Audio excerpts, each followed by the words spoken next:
YouTube. What's up, guys?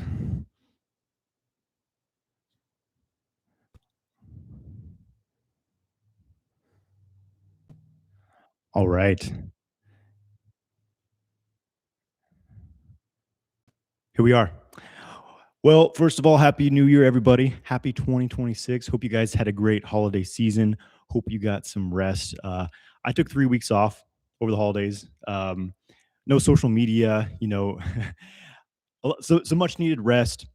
Hung out with some family, some friends. It was a good time. It was a really good time. Very rejuvenative, very restorative. I think that in winter it's important to like take a little time for yourself, slow down the busyness and like disconnect a bit from the outside world and just, settle a bit. And well, we're back in action now, baby. And I'm ready to kick some ass this year. Hope you guys are too. And yeah, hope everything's going well with you guys. Hope you are doing well on your own journey. And with that, let's just get right into it. So feel free to type in your questions. I'm just going to read through the chat here. Just get started here. All right. Roy Younes. What's up, bro? Truly Praveen's asking, please do a live in Indian time zone. Unfortunately, it's not a great overlap like US time, India time, but maybe one of these days.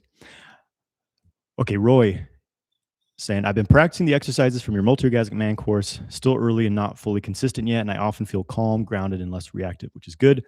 But assertiveness and dominance don't always come online with that state, especially with women. And I'm aware this is largely a nervous system and hormonal balance issue rather than mindset. So, what practice best develops assertive leading masculinity and the ability to hold a strong masculine frame while staying grounded instead of passive?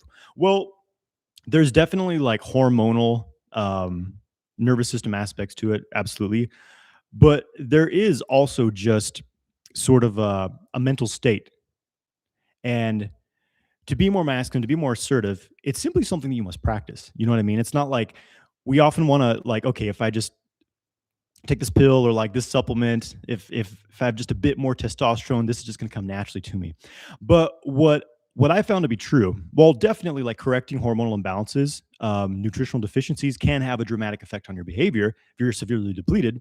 But what I think is even more relevant in this situation is you understand that yes, your hormonal or rather your behavior can be dictated by your hormonal profile and your nervous system state. But on the other hand, your hormone profile is actually largely dictated by your behavior. So we from a young age, we get imprinted, we get conditioned to act a certain way. And what's common is, kind of what you're talking about, just uh, being a bit timid, being a bit held back and restricted, and being afraid of like being more dominant towards women, which is really often just being yourself more, going for what you actually want to accomplish, like allowing your full true self to come through, right? And so you simply have to start doing these things. You have to start acting a bit differently. But I mean, this is a whole complex thing. I'll spend a little bit of time on this because it is a very relevant issue. Um, so I think the first thing to understand is that this is a pattern of restriction. First of all, you're restricting yourself in some way. And with restriction is tension.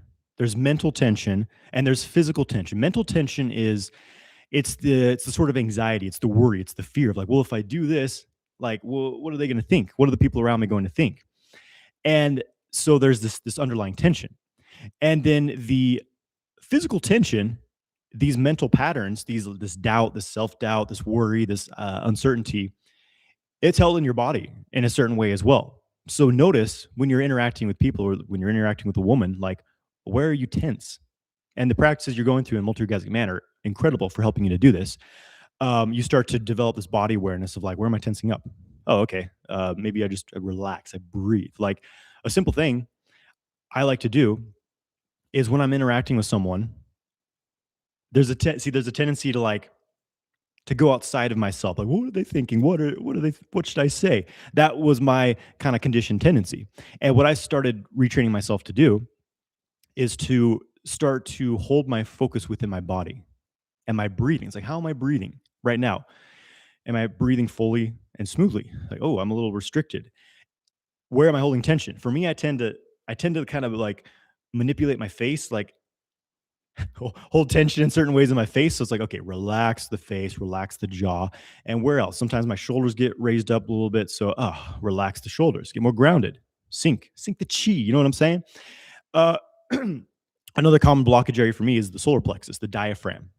So like this constriction there, like I'll often just be like holding in my abdominal muscles. So relax, relax, and continue that through the pelvic floor, often another tense area, like all the way down to the feet.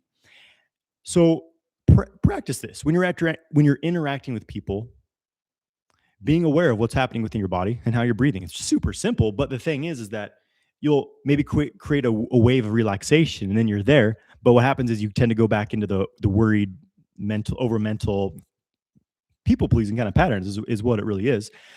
And so you go back, like, okay, have I tensed back up every like 30 seconds or so? You're like, okay, am I breathing? Am I tensing up? And so on. So that's a very practical thing that you can do. What it does is it removes these layers of constriction, these tension, this kind of armoring that we tend to hold that protects us from. It's a protection mechanism, but it's also cutting us off from actually connecting with people, and it's preventing you from being able to be who you want to be. So what you'll find, at least what I found, is the more that I do this, the more that I can just be open and free when I'm interacting with people, the more that my spontaneous self comes out. And with women, the more that I can be my masculine, and I'm like, hey, like I'm gonna lead you in this way, or I'm gonna I'm gonna bring you into I'm gonna seduce you, baby. I'm gonna make love to you, whatever, of course with consent and all these things. But hopefully that's helpful. So you asked for practice. I mean, there's a good practice, but again, for practical tools, the power standing practice in multi-orgasmic man, it's a really great place to be working with this every day, because what you're doing with that practice is noticing, where am I tensing up? You stand and hold this posture, and you notice, where am I becoming constricted and tense? And you can start to release through that pressure. So the pressure is gravity, and the tension is building the muscles because you're tired of holding your body in that position. But you endure through the pressure, but you release through it. You release your tension. Okay. So another good thing is like things that tap you into that animalistic, primal, embodied, like just kind of like your physical strength, really. Like for me, martial arts is one of the best things for this. I'm punching, I'm kicking, I have a punching bag outside that I go, you know, beat up whenever I need to get that into that like primal masculine state, screaming into a pillow, um, just physically break, breaking things in a controlled way, right? Like you've got cardboard box, some just, or like an old, I had like an old keyboard, like an external keyboard for my computer that broke recently. And so I took it outside, and just like smashed it to pieces with this like this Subaruto, this wooden fake sword thing I have hanging on my rack back here. And it was very satisfying. So things like that really get you into your body, into this physical state. The more you engage in those types of things, the more it's going to bring you into a more masculine state. Okay. It's interesting. I'm going to get to the next question here soon, but I've been reading the writings of Wilhelm Reich recently. Brilliant guy. Kind of a psychologist, but more than that, much more than that. It's a very esoteric ideas, but his whole thing was, he's talking about sexual energy and organ, this energy, this life force. And basically his thesis was basically that modern humans, we have all these neuroses, we have all these dysfunctional patterns, essentially because we have all this repressed sexual energy. When we're not able to experience like the completion of our sexual energy, essentially the sexual tension we're holding, when we cannot find completion with it, it just we build all this pressure inside that wants to expand outwards, but we protect. We don't want society to see this part of us. So we put all this armoring on ourselves. We develop all these tension patterns, and like, this fake smile. Oh yeah, everything's fine. I've got everything together. So there's this intense tension that is ready to blow up. And that's what people are looking for. They're looking for a release, and they try to find this through drugs, through video games, through scrolling through social media, but they never really find a gratifying release. So this pressure builds and builds, and they keep containing and containing it, right? Um, and what is the solution? Well, one thing is liberating your sexual energy, and that doesn't mean like, okay, just go on an ejaculation spree. No, it's like finding a healthy outlet, really for your creative energy, is what it really is. You know what I mean? So, and I think physical outlets are important as well. Okay, what's up, everyone? Hope we're doing well. More people tuning in. What's up, Instagram? How you doing? Man, I had a flu about 2.5 weeks ago. Sickest I've been in like 5 or 6 years. Very sick, full on fever. I couldn't sleep for like 2 nights, body aches, and like I had to travel. I was traveling from Boise, Idaho, visiting family there, and then I spent a week in Sedona. So I'm flying from Boise to Phoenix. The flight's delayed like 2 hours. I'm in absolute misery, super sick, but made it happen. Anyways, I got better, obviously, but man, I kicked my ass.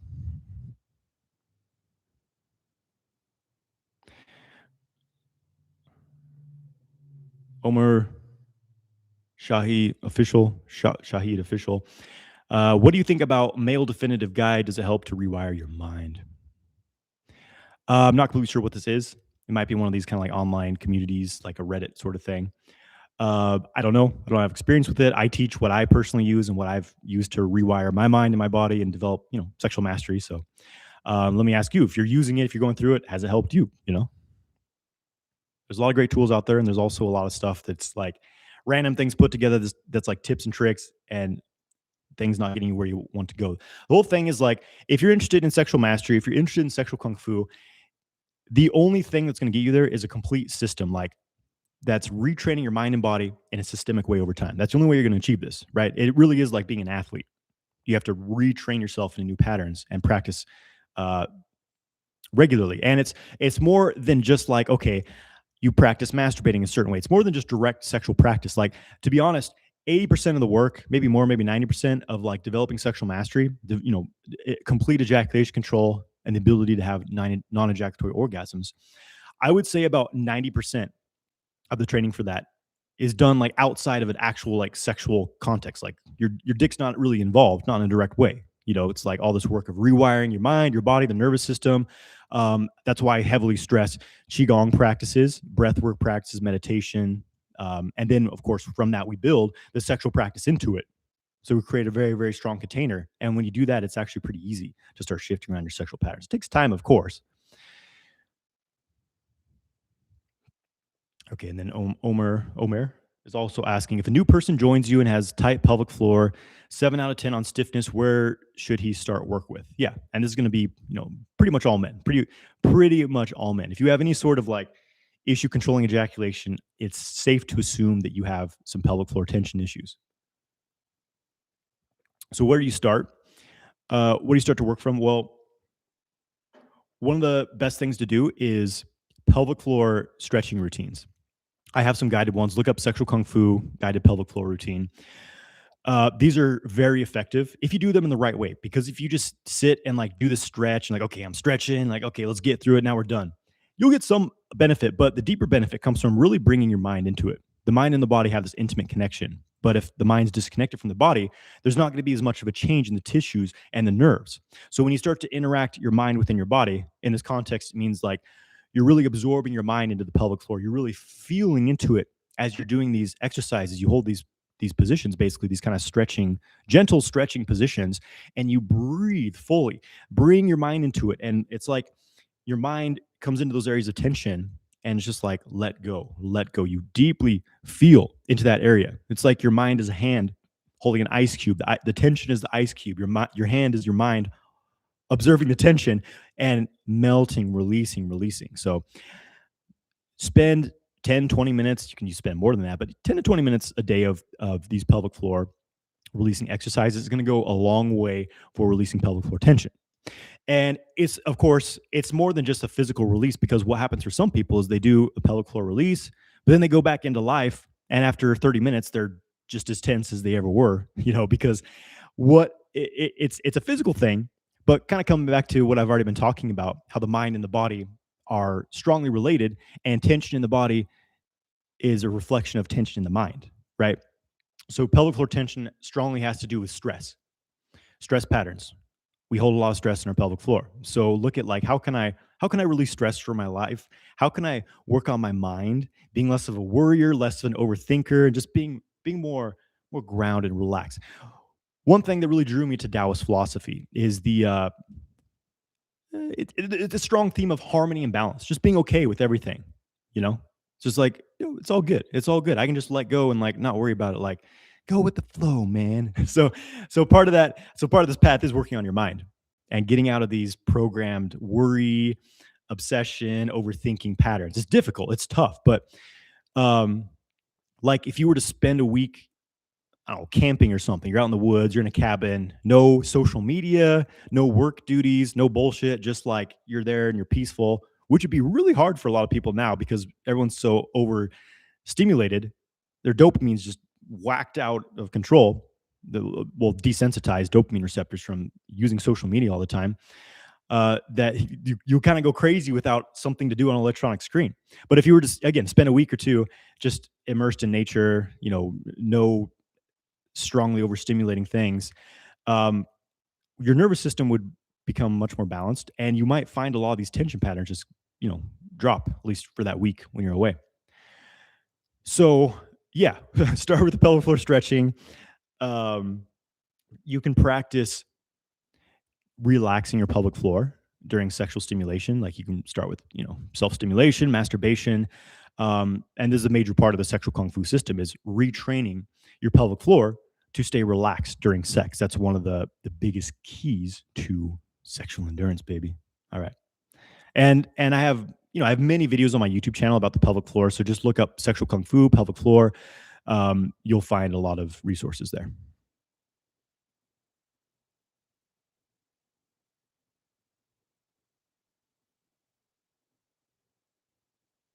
Okay, Instagram. Let's take a couple Instagram questions. Ah, yeah, from Gaza. Excellent. If you're talking about Gaza, Egypt, I was there, a year and a half ago. Only for I was on a trip to China. I spent almost 3 weeks in China towards the end of 2024. But I was looking at different flight paths to get there, and I had an opportunity to take an 18-hour layover in Giza. Wow, Gaza. I totally on a whole different thing here. All right, Gaza, different than Giza, very different place, but no, not too. Yeah. Anyways, hope everything's going well for you. All right. Well, that was a whole random other direction. Well, I'll continue on with it. So I spent Giza, flew into Cairo, 18-hour layover there. Did the pyramids, did the Saqqara complex, whole thing. Crazy, crazy, crazy, crazy. Like, all right, let's talk about this for a moment. All right, it's a whole different tangent. I won't spend too long on this, but I will just say that being in Egypt, witnessing the pyramids, the architecture, the stonework, the masonry, it's crazy, bro. We can't do things like that today with our technology. Like the precision of it. Like I've been in other like stone temples and things. It's like, yeah, where it's kind of rough, whatever. But in in Egypt, it's like precise. You're walking in these precisely cut, these gigantic pieces of stone. You're like, bro, like this was not like barbarians hauling things on a wheelbarrow. You know what I mean? There was something going on there, right? And like you go in the Great Pyramid, and it hums. It's an engine. You can hear this like, and this isn't like some like oh, I'm making this up. Like there's a sound that comes from it. It's humming. It's crazy. Anyways, I could go more into that, but we'll stay on track here. Um,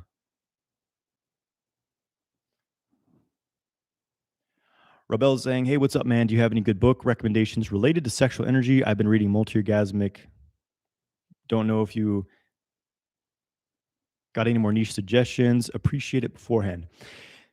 Yeah, to be honest, there's not a lot of like really great books on sexual energy stuff. Like there's definitely some. You're probably not going to get too far with the books that are out on it. But I will mention some worthy mentions. Of course, there's Multi-Orgasmic Man by Makto Chia, but I will say that most of the techniques in there I don't recommend. All the like PC pull-ups or push-ups, whatever it is, you're squeezing the living hell out of your pelvic floor muscles. Terrible idea. It's going to make your premature ejaculation worse. The testicle breathing, the cool draw is about the only like worthwhile thing in there overall. Um, I preferred Taoist Secrets of Love, Cultivating Male Sexual Energy by Montauk Chia and Michael Wynn. Just as far as it's like deeper focus on like Taoist principles and like energetics and things. And again, some of the techniques in there are outdated as well, tension based, but it's a great book. What else? I'm like, let me just look at my library here. Of course, you'll want to read like Yellow Emperor's classic stuff, some of the sexual texts, Peng Zhu, Yellow Emperor stuff, just for like the OG, origins of sexual kung fu practice. What else we got? There is one, a very worthy mention here. If I can find it, here it is. This is Taoist Sexual Meditation by Bruce Francis. I should be sponsored here now. This is one of the better sexual energy books. I'll just throw it on the floor here. The problem being that it's extremely advanced and there's like a million practices into it. It's not an easy book to actually like work with, and like a lot of the actual practices aren't super detailed. Like it's kind of assuming how to do the thing in the first place. But if you have like a good internal energy practice, like it took me years to unpack this book, but there's some great stuff in there. I really like some of the things in there. Really good, sexual energy in general. Other than that, I mean, nothing honestly really comes to mind. I mean, there's like Stephen Chang's book, The Tao of Sexology, which is it's good. It's a good read overall. I have a copy of it here somewhere. It's kind of rare out of print now, but yeah, it's up there somewhere. Again, the techniques I don't recommend. It's all tension based stuff, but there's some interesting principles in there. See, and that's why I'm publishing a book. I've been talking about this recently, but it's coming out very soon. I mean, I'm in the final stages of it. It's a lot of work to make a book, but the male sexual energy cultivation book scene has been in desperate need of something updated, and that's what my book is going to be, because everyone's teaching it's basically like regurgitations of Montauk Chia's book stuff, which he's not even teaching himself a lot of the stuff that's in the books. You know what I mean? And so it's just copy and paste in most of these books people have written, and well, it's a little misleading in the direction it's going in. Anyways, hope that helps.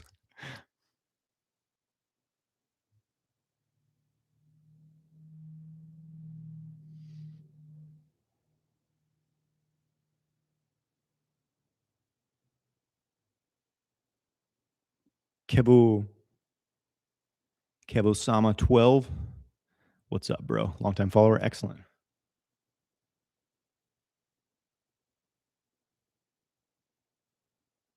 Okay, let me go back to YouTube for a bit here.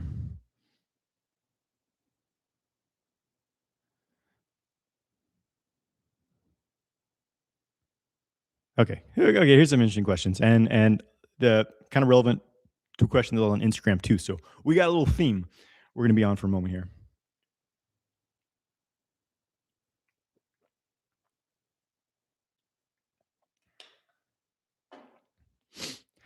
Okay, I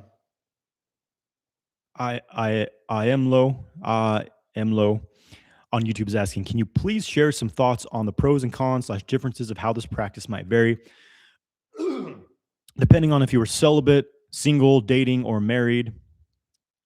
Okay, let's start with that.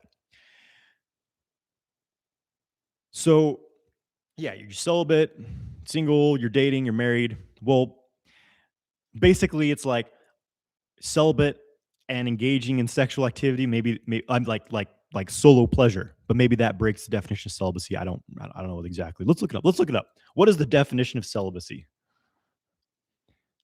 Celibacy is the choice to abstain from marriage and sexual activity, often for long-term spiritual, religious, or personal reasons.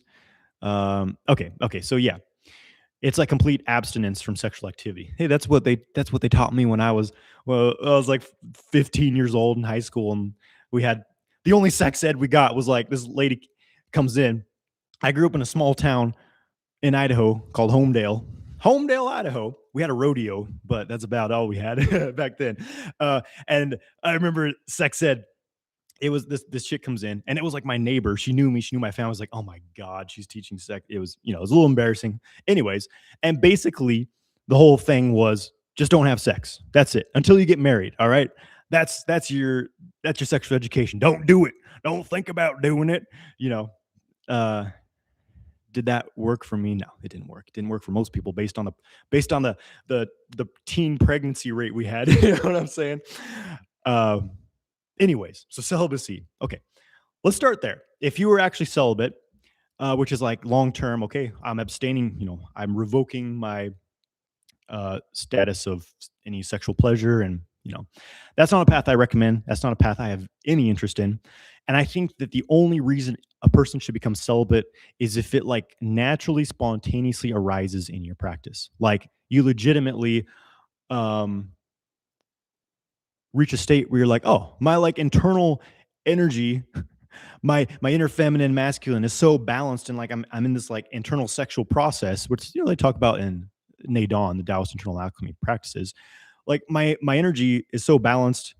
I'm neutralizing my own energy essentially. So like I no longer have this strong polarity, and I legitimately don't desire sex anymore. Cool. If that happens, great. I suspect it's a very, very rare thing to actually happen. But most commonly, people enter into celibacy out of a few reasons. One is like kind of pressure. Well, it's like, well, this is what I'm supposed to do. I sign up to be a monk because life's fucked up. So I just want to like live in a monastery for a while. I guess this is what I'm doing now. And they force themselves into it. The other reasons, like people are just, they're suffering a lot in the dating realm, the relationships. They've had painful, difficult experiences with the opposite sex. So it's like, you know what? I'm done with that. I'm just gonna be celibate, focus on my spirituality. And it sounds really great for a little while, right? Like, oh, perfect. It'll be so easy. But then guess what? Your sexual urges come in, your desires come in. What do most people do? They suppress them. They try to like shove it in the closet. But coming back to, well, talking about Wilhelm Reich's thesis of it's repressed sexual energy that creates the deepest imbalances and often like pretty messed up tendencies in some people. So not really good idea. If you were celibate, you would need to do some serious like internal alchemical balancing practice for your sexual energy, like the minimum of which being circulating your sexual energy through your body. But there's very more in-depth practices you need to do. I've studied Taoist Nadon practices for how long now? 9 years or so, which is all about refining the sexual energy and like reaching it to completion in a different way, right? So you'd have to be really good at that to stay balanced celibate. Okay, then single, if you're single, well, my approach, the sexual kung fu approach is like, you're it's going to be pretty similar. Basically being single, dating, married, it's all going to be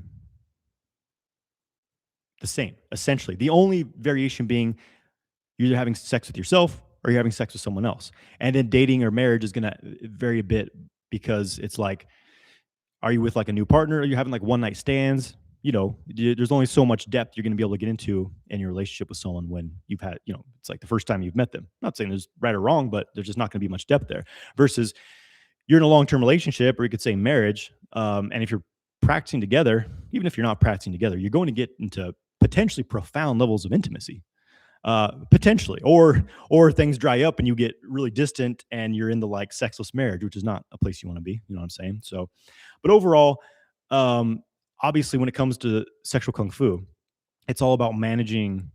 It's about managing this energy. You're not wasting it. You're not excessively ejaculating it, but you're also not like repressing and withholding like some guys get into like semen retention so obsessively. It's like I can never ejaculate or I've failed. But they're not really balancing the energy, and it's just kind of driving them crazy. They're living life in this state of tension without ever getting like a release, and that can be very unhealthy. So the whole thing of sexual kung fu is you're building your energy, you're managing it, you're not ejaculating excessively, you're moving it through your body, you're opening up your energy channels, you're balancing your nervous system. There's even way more depth that goes into it. One of the things I teach in my system is how to ground your sexual energy with the earth. So you mix the earth's energy with your sexual energy, so it becomes more grounded, it becomes cooler, and it's a lot easier to work with and hold in your body for longer periods and things like that. So yeah, the difference is when you're single, you're using solo practice, you're masturbating, and nothing wrong with it. In fact, I've kind of joked saying that like when I have solo pleasure these days, it's better than sex used to be for me before I got into sexual kung fu. You know what I mean? My solo cultivation sessions are better than my sex with a partner used to be back in the day. But now when I'm having sex with a partner, it's pretty fantastic. Okay, so yeah. All right, and then going on here, do you think it's essential, optimal to reach a certain degree of mastery or proficiency in this practice while you are single before entering into a long-term committed relationship? I mean, my perspective, I would prefer to get really good at this before I get into the relationship in the first place. And that was the path that I took. Um, Back in 2013 or so, when I was really getting serious about the stuff, again, I was kind of struggling with dating and just getting tired with, I was getting tired of the drama with women for a little bit. So I was like, let's just take a break. Let's take a break from women, focus on myself and like focus on getting into this practice. So I'm doing Qigong. I'm practicing solo cultivation. I'm like masturbating, pulling up my spine and experimenting with that. And after a while of, I don't know, maybe it was 6 months to a year, maybe it was a year. I'm trying to think about it. Anyways, I was like, all right, let's put this in the battlefield. And it wasn't like I'm looking for a long term partner. Like I'm looking for someone to marry. I mean, I was in my early 20s. So I was like, whatever. I just wanted to have fun and experiment with this stuff. So once I got the opportunity to practice with a partner, I kicked ass. I did great. All right. And there was still a learning curve beyond that. Like, you can only learn so much on your own, and you can get pretty far with these practices just with a solo practice. But there's more to the nuance. There's more nuance to it when someone else is involved. So I think it's a good idea to develop some basic proficiency in sexual kung fu. If you're single right now, that's the perfect time. So focus on these practices even for like a month or two. All right. And then you can go back into dating and just get a basic grip on the practices. And it can still be done in a relationship. I know a lot of guys who got really good at sexual kung fu when they were in a relationship, So it's whatever. It's whatever works for you. I just found it a lot less distracting when I was single. You know what I'm saying? And then any advice for choosing the right partner to help you in this practice, or knowing when someone is or is not that, any non-negotiable traits you would look for? Well, this is really this is for you to decide. I can't tell you what type of person you want to be with. Only you can. But I will say, first of all, you can't really expect someone like, okay, they're going to help me with this. And they're in regards of like,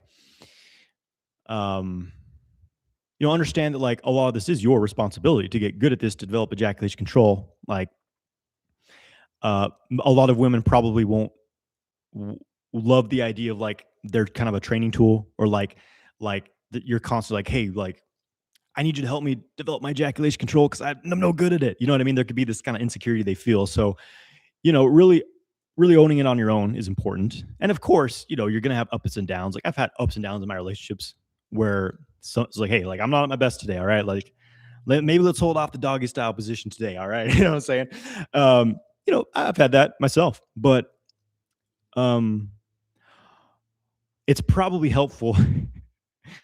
What I not necessarily don't recommend, but of course my path was a couple years into my practice. I dated this woman who was, she had a large sexual appetite.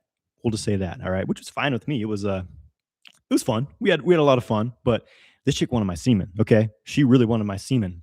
And so it was good practice for me to not give it to her all the time. You know what I'm saying? Like, yeah, occasionally she got it, but for the most part, I held my own. Okay, guys, this was a period where my ejaculation control was really put to the test, and I made a lot of progress. When she's just, I won't go into detail, but you can imagine. And I remember I've probably told the story before, but I enjoy telling it. There's this one time we're she's on top of me, she's going to town, and it was kind of earlier on in our relationship, and I'm still learning how to navigate ejaculation control under extreme circumstances, extreme pressure, extreme pleasure. So I'm starting to build up. I'm like, oh shit, like yeah, this is gonna go towards ejaculation if I don't do something. I'm like, what do I do? What do I do? And like I stop for a moment and just like I relax, and I think of my teacher at the time, well, still my teacher, one of my teachers, Michael Wynn. I hear his voice in my head saying, "The microcosmic orbit." Like he's got this DVD, this old school like 90s VHS recorded video, and it's like a waterfall flowing at the beginning of the video, and he has this voiceover saying, "The microcosmic orbit is an ancient practice." And I hear that in my mind. I'm like, yes, the microcosmic orbit. And then I go into the state of like, I remember like, how do I practice the microcosmic orbit? Am I doing my daily practice? I get into this deep, relaxed, meditative state, and I'm just completely immersed in it. And I did that. So throughout all of this, she's on top of me, going to town. This is all happening in my mind. And then I think, okay, let's relax, totally relax. It's like, just pretend I'm meditating. Well, don't pretend, meditate, do it. And I'm just completely immersed in my microcosmic orbit. And all of a sudden, I forget about the buildup of my genitals. Therefore, it goes away. Just orbit flowing, baby. Just orbit flowing. And I don't ejaculate. And from that moment on, I was a changed man. Okay, so there's a training tip right there. It's like your practice during sex. That is another thing. The daily practice. You get good at like getting your mind into these meditative states. You do the same thing during sex. Simple. Well, simple in theory, not always easy in practice.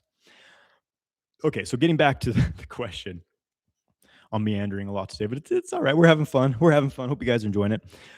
So, who's gonna a partner that's gonna support your practice? Well, really, it's like support your lifestyle, right? Obviously, they have to be open to some things that are esoteric to most people, like sexual kung fu, semen retention.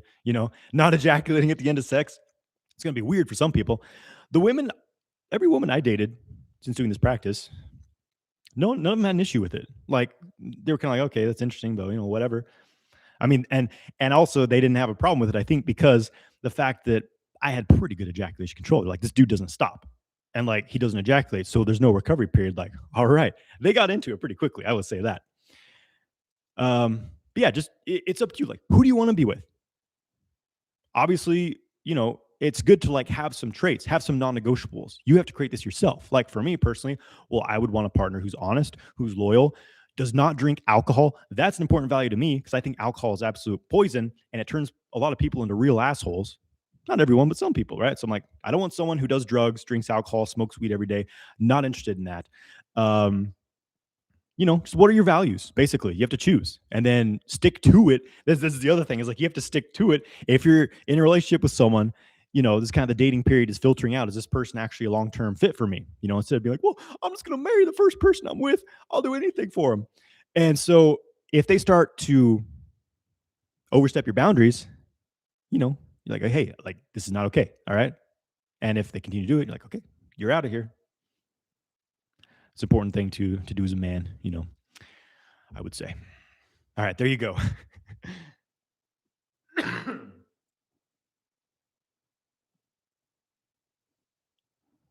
Alan Garcia R38, what's up? Mezcal Medicine Mendoza. Oh, there was a question I skipped. I'll get right back to it. Mezcal Medicine Mendoza's asking how to stop spilling seed during sleep. So nocturnal emissions. Some cultures refer to this as nightfall. I have learned. Yeah, it's a real bummer. There's nothing worse than like you're getting in semen retention. Like, oh yeah, man, it's been 3 weeks, it's been 4 weeks, it's been 2 months. I'm crushing it. I haven't ejaculated. You go to sleep. Sometimes you have, for me, it was often weird dreams. It wasn't just like a normal erotic, like, yeah, I'm having sex with this hot lady. Sometimes that was it, but often it was just, I can't really explain. It's just kind of weird. Like I'm standing in a room and I think of a sexual thought or something, but then I just start ejaculating in the dream. It's often just kind of weird like that.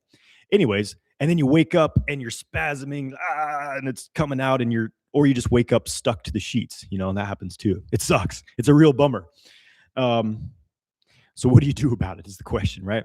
Well, I've made a few YouTube videos on this, but basically some highlights. I'm not going to go too in depth into this one, but some highlights. They happen for a few reasons. Nocturnal emissions. I think one of the number one things is unresolved sexual desire. Like if you have a lot of sexual desire, maybe you're looking at sexy content and it makes you aroused, but then it never really brings to a completion. That often becomes expressed at night because your body's like, hey, this asshole's asleep. Let's go crazy. Let's have a sexy ass dream and bust a fat nut. And you wake up like, damn, So how do you, okay, I'll mention something else first. Then we'll talk about a solution. The other thing, which is fairly well related to this, is having a lot of tension in the pelvic floor. Tension is stagnance in the energetic system. So a lot of tension, stagnance in the pelvic floor can trigger a wet dream. Because a tense pelvic floor is like a loaded gun ready to ejaculate when we talk about the male physiology. So allowing your sexual desire to reach completion. And the best way of this is having a healthy sexual outlet. Whether you're with a partner or by yourself, obviously having sex with a partner is a great outlet. Having sex with yourself, healthy, harmonious masturbation which is non-ejaculatory, at least primarily, right? Same with sex. You want to not ejaculate, at least not most of the time, all right? And this is where the sexual kung fu practice come into, is because some people hear this like, what the hell are you talking about? I'm going to masturbate or have sex, but not ejaculate at the end. That just sounds like a recipe for blue balls, which would be. But this is the thing in sexual kung fu is we're opening up your body and your nervous system so that you can transfer that arousal out of the genitals. And then you move it through the system. You store it in the belly or other places. And so it's kind of like how ejaculating, you reach a completion. You're like, okay, you release pressure, like, okay, I feel good now, I feel complete. Let's go do something else. You do that internally with sexual kung fu methods. You release the tension from the genitals, but you don't release it outward. You move it to somewhere else in the body, somewhere where it's a little more comfortable to hold. So, practical advice: testicle breathing practice. Go to my YouTube channel, or just go to YouTube. Sexual Kung Fu is my YouTube channel. Type in sexual kung fu testicle breathing. And this is the number one practice for circulating your sexual energy. Do it for a few minutes before you go to sleep. Do some pelvic floor release too. You might be surprised. The other thing that's extremely, I found a pattern for me personally. What would trigger wet dreams for me in the past? The only thing that would cause it in the past 5 years or so for me, most of the time. It doesn't happen to me very frequently now, but every now and then, sometimes it happens, and it's because of this: getting too hot at night. Sometimes, like I'm feeling a little cold, so I like bundle up too many blankets, and I wake up sweaty and semeny. For whatever reason, getting too hot triggers an ejaculation. I don't know why. I don't know what the logic is of it. The body's like, hey, let's cool it down. It's like sweat, but on a whole different level. Let's cool down with a nut bust. I don't think that's really it. But although in Chinese medicine, there's this whole thing of like semen emissions. Like if you read some Chinese medicine texts, there's different conditions and like, this fixes semen emissions. I'm like, where people must have just been like ejaculating all over the place, out of control in ancient China, because it's a big symptom in these textbooks: semen emission, right? I don't know what the deal was, anyways, but that's often tied to a kidney yin deficiency. So you can do a bit of research on what that means. Kidney yin deficiency, Chinese medicine. I don't have, I'm probably not going to go too much more into that. So yeah, basically, before you go to sleep, circulate your sexual energy a little bit. So this is why having a sexual kung fu practice is important. Do some pelvic floor release.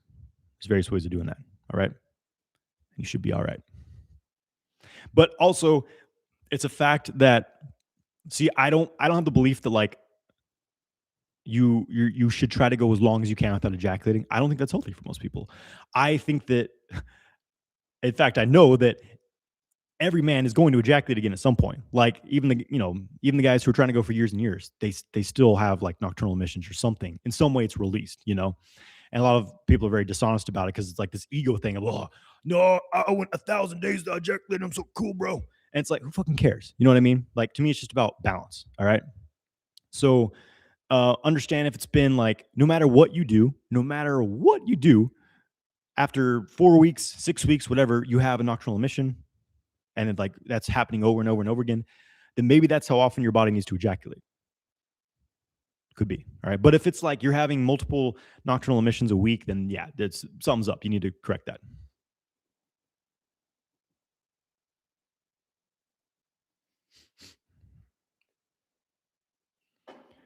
Oh yeah. And then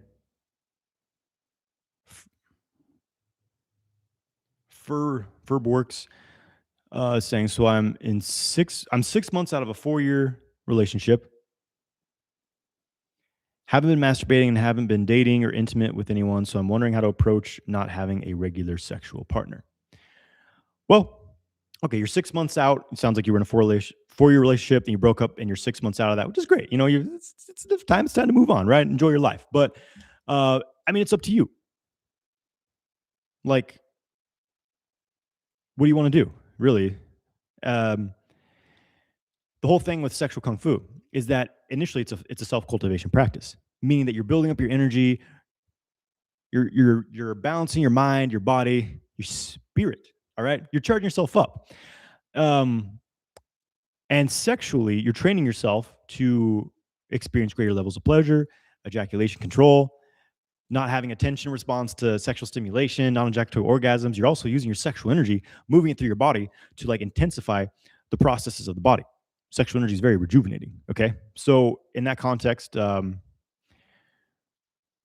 is just keep yourself balanced, man. Just live your life, live your life, enjoy yourself. Like whether enjoying yourself means like it's time to get out there, start dating and meeting people and having fun, maybe it's that, or like you need a little bit more of a break. Well, have fun in other ways. Go hang out with, have have a social group you spend time with, have activities you do, keep yourself productive, live your life essentially, right? It's when people get on this like downward spiral, like, oh, poor me, I went through this, this terrible thing. I understand. Like we all go through difficult experiences, but it's like you can't let it define you for the rest of your life. Like it's just time to move on with your life and like enjoy yourself and have fun and not make a big deal out of everything. Just like enjoy it, enjoy it. And if you're interested in sexual kung fu, practice sexual kung fu. Again, being single is a great time to do it.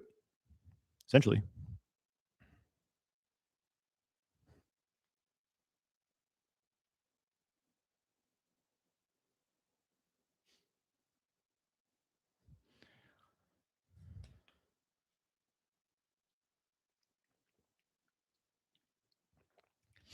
For Works is asking whether masturbation in moderation is healthy while not having a partner. Okay. Yeah. Depends how you're doing it, though. Depends how you're doing it, though, right? What is moderation? What's moderation for one person? It may be different for another person. Like moderation for one person may be like, well, I only do cocaine 2 times a week, but I used to do it all day. That's moderation, right? I suppose relative to it is. It's progress, all right? Anyways, maybe it's more helpful if I define what I would consider to be healthy masturbation habits. It's, I wasn't just snorting. I like go off screen and I'm like sniffing. I've got sinus stuff still. After 2.5 weeks ago, I was sick and still have a cough and some sinus things. I swear I'm not doing drugs, guys. Okay. So what would healthy masturbation be for a man? I would say no porn involved. No porn, period. I do not think it's beneficial for any man to look at porn, to watch porn, to view porn. I don't think it's healthy. I think it's very unhealthy, completely wreaks havoc on your dopamine receptors, et cetera, et cetera. And no, I'm not going to say it. I'm not going to say it. I was going to say like, I guess it was one thing. Like I think back to when I was a teenager and like we had porn magazines. Like, I mean, we had the porn magazines that we had like stolen from our older brothers or our dad. My friends had like dads. My one good friend of mine, his dad just had this like, he had quite a like porn magazine collection. He like would show me like, oh, there's some in the bathroom, there's some out in his shed outside. Like anyway, so we're always like trading these like porn magazines. And it's like, I mean, back then at least it was like, it's like an image, it's just a still image. And like it gets old after a while. Like you have like one magazine you're working with for a month or so, you know what I mean? Then like, okay, let's get another one. The pages are like stuck together. That's what a lot of it was like when I was, early in my teen years, right? And I guess that's one thing. That's one thing, right? That was probably less dopamine intent, like the amount of like stimulation on the brain. But like now, you have the internet. You're like watching high definition porn clips. You watch one for 5 seconds. You're like, this isn't good enough. Let's find a new one and a new one and a new one. You're just getting dopamine hit after dopamine hit. And there's fucking AI, like AI girlfriends, AI porn. I don't really know what this whole field is like. You haven't experienced it, but I can only imagine what it is right now. And it's just like, basically, it's like, yeah. If something is like, when it comes to porn, I guess it's really like, is it more exciting than your real life sexual experiences, which most porn is going to be? Then it's gonna create imbalances. All right. So what is healthy masturbation? No porn. Don't ejaculate every time. Every time. Okay. Watch my videos on sexual kung fu. My YouTube channel, Sexual Kung Fu. Non-ejaculatory orgasm. I talk more about like transitioning out of this ejaculatory model to a non-ejaculatory model. The problem is that it's not like one ejaculation is going to kill you. Like you can ejaculate occasionally and you'll be fine. You'll be fine. All right. It's not the end of the world, but it's when you do it too much on top of all the other stressors we have in life that it can really tank your hormone levels, your motivation, your mood, your brain chemistry, etc. So how often you can ejaculate, it's going to depend. A good formula, a Taoist formula that I got from a book, is you take your age multiply it by 0.2. So I just turned 37. 37 times 0.2, it's, I don't know, it's probably close to 7 now. It used to be 6 days. Now it's probably closer to 7. 6.8 or something, probably, like, something close to that. So the number you get, that's the minimum amount of days you should go between ejaculating. All right. So if you're in your 30s, it's going to be more, oh, yeah, what I just said. Whereas in your 20s, maybe it's like 3 or 4 days. All right. So age, your health, if you have like health issues, um, if you have low energy levels, you're deficient, then I would ejaculate as little as possible. If you're really healthy, you can ejaculate more. You'll be all right. Okay. But having said that, I think that healthy masturbation, you can do it every day. If you're doing it the sexual kung fu way, where you're not like just on the edge of ejaculating, but you're relaxing rather than getting up to the edge and like hovering on the edge, which people call edging. That just builds a lot of tension in your pelvic floor, can give you blue balls. And people are often like say like, hey, Jonathan, like you're teaching these practices, you're talking about porn and dopamine. Well, non-ejaculatory sex, it releases, it messes up your dopamine just the same. And to be honest, my experience of this, my view on this is that I don't think that anything that you can do just with your body, like I'm out in the woods and there's no screens, there's no social media, and I happen to be masturbating. I'm in the privacy of my house. There's no screens or anything. Basically, what I'm saying here is anything that you're just doing as an organic experience in your body doesn't come close to how an electronic screen is fucking with your dopamine levels. It will never come close. All right. So having said that, I'm not concerned about, I don't think that you get the like dopamine desensitivity from a real life sexual experience. Now, maybe if you're like hovering right at the edge of ejaculating for like hours and hours a day, you might get some desensitivity from that. All right. So use common sense. Don't do it for hours and hours a day. All right. But in general, I made a video called Tantric Masturbation on my YouTube channel years ago, Sexual Kung Fu Tantric Masturbation, where I talk about this in other videos too, but basically your focal point during masturbation no longer becomes about just getting to the edge and like, oh, I need as much intense pleasure as possible. That's the sharp, sympathetic, fight or flight nervous system pathway of pleasure. You want to get out of that because that brings you towards ejaculation. It brings you towards a lot of agitation. The realm of non-ejaculatory orgasm comes from the parasympathetic nervous system, relaxation response. So when you go into sexual pleasure, relaxing deeply, deeply relaxing, relax your pelvic floor, breathe fully, circulate the energy. And what happens is you get into this oceanic state of sustained sexual pleasure, but it's not like as sharp and on the edge, like I'm going to come anytime. It's not as exciting as that initially. And because so people are desensitized that this may feel comparatively boring. But when you stick with it, when you do this enough, then this opens up to a whole new realm of full body sexual pleasure. And it's very sustainable. You can do it for a long time and you don't feel like kind of fried at the end. I feel energized and like creative afterwards personally. So having said that, you could do that every day and you'll be fine. All right. So there's a lot of nuance to it. That wasn't apparent. Hope that helps you. Verb works.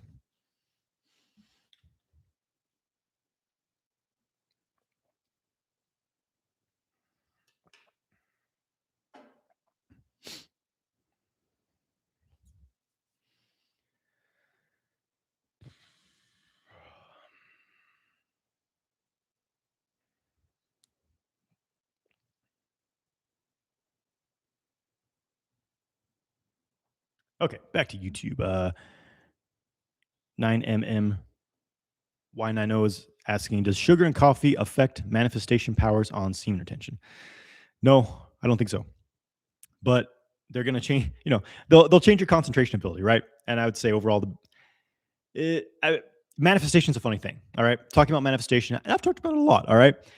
And what's people often get really woo-woo with it, like, okay, if I just sit here and imagine this happening, everything's just going to come to me and I can manifest everything. And now that does happen sometimes. I've kind of experienced that before, but for the most part, the biggest part, that's just part of it.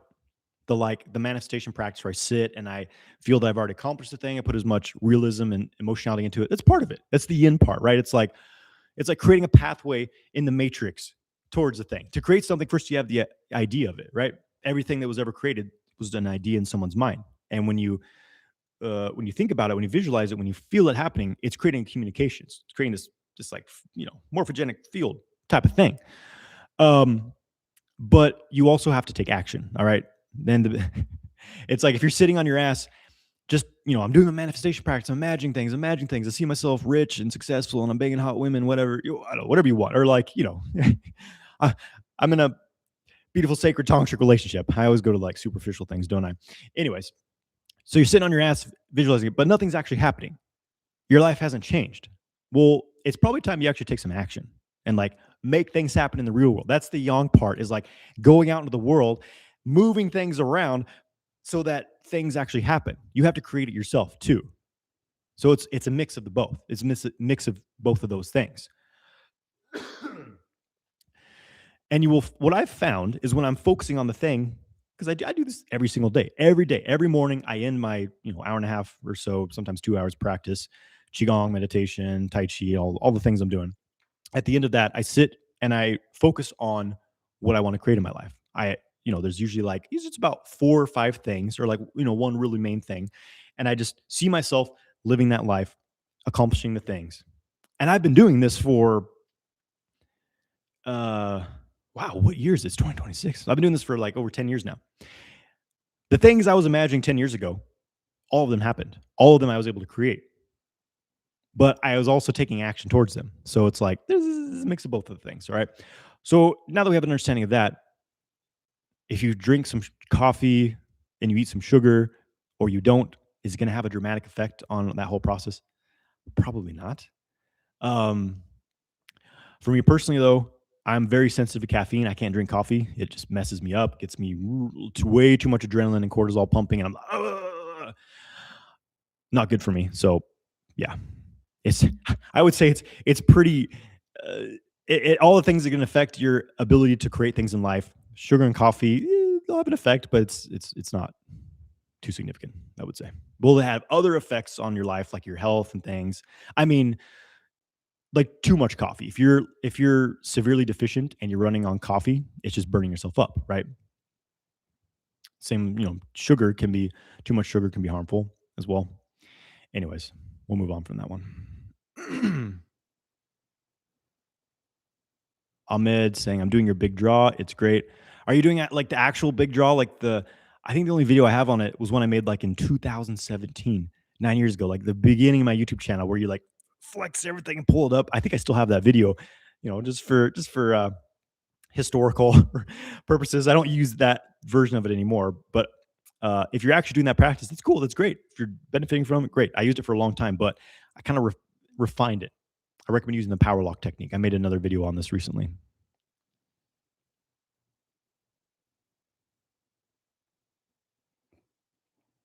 Okay.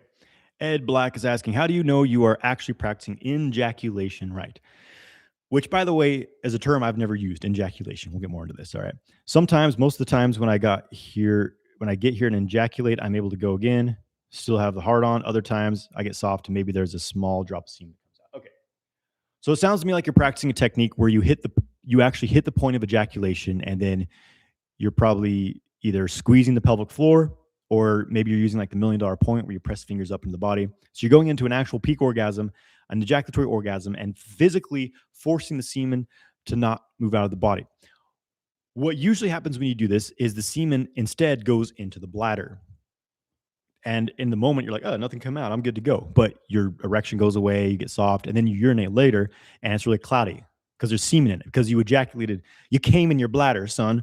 Okay, that's a retrograde ejaculation. Again, I don't like the term ejaculation because it's we could say that's ejaculation. You're ejaculating into your bladder, which is still just, then you urinate and it goes out of you, and it's exactly the same as ejaculating, except a little weirder. And I used to do it a lot because that was the first thing I learned, was like $1 million point. I guess this was supposed to happen, but it's, in my opinion, it's incorrect. That's not the type of non-ejaculatory orgasm I'm talking about. It's not what I practice. That is a crude technique that is a misunderstanding of what's actually supposed to happen, right? Because sometimes you hit it and like, yeah, you still are hard and you can keep going, but it's still this peak orgasm type of experience. What I'm talking about, it's a whole different direction of orgasm, and it doesn't involve hitting the point of no return. And I know men hear this like, what the hell are you talking about though? That's where the orgasm's happening. How could it be any different? Check out my video on YouTube. Go to YouTube, Sexual Kung Fu, non-ejaculatory orgasm, and the nervous system. And I break down in great detail because it takes me a while to explain all this. And I've explained it many times, but the essence being that you're going in a whole different direction. It's a whole different pathway in your body that you're building up into orgasm. All right. The ejaculatory orgasm is based on the fight or flight response. It's a buildup of tension in the pelvic floor that eventually hits a maximum point, like a spring loading, then it has to release and the prostate spasms. That's ejaculatory orgasm. And yeah, you can kind of force your way into getting a couple of those types of orgasms out with like pelvic floor squeezing and pressing, but I don't like those techniques. I'm not impressed. I was never impressed by them. And most of the time, you might as well have just ejaculated in the first place because it's the same end result. So, what I'm practicing involves is freeing up your nervous system, releasing tension from your body. So, instead of all this pressure being concentrated in the genitals, it's moving through the whole body. And as it moves through the whole body, it builds up in a different way based on a relaxation response. So instead of the buildup being this tension in your pelvic floor that it has to explode, it's this buildup of like these, it's like waves moving through your body, and your whole body starts to vibrate. And it's a very different experience. And it's not on the same direction as building up towards an ejaculation. It's a completely different path. All right. So there you go.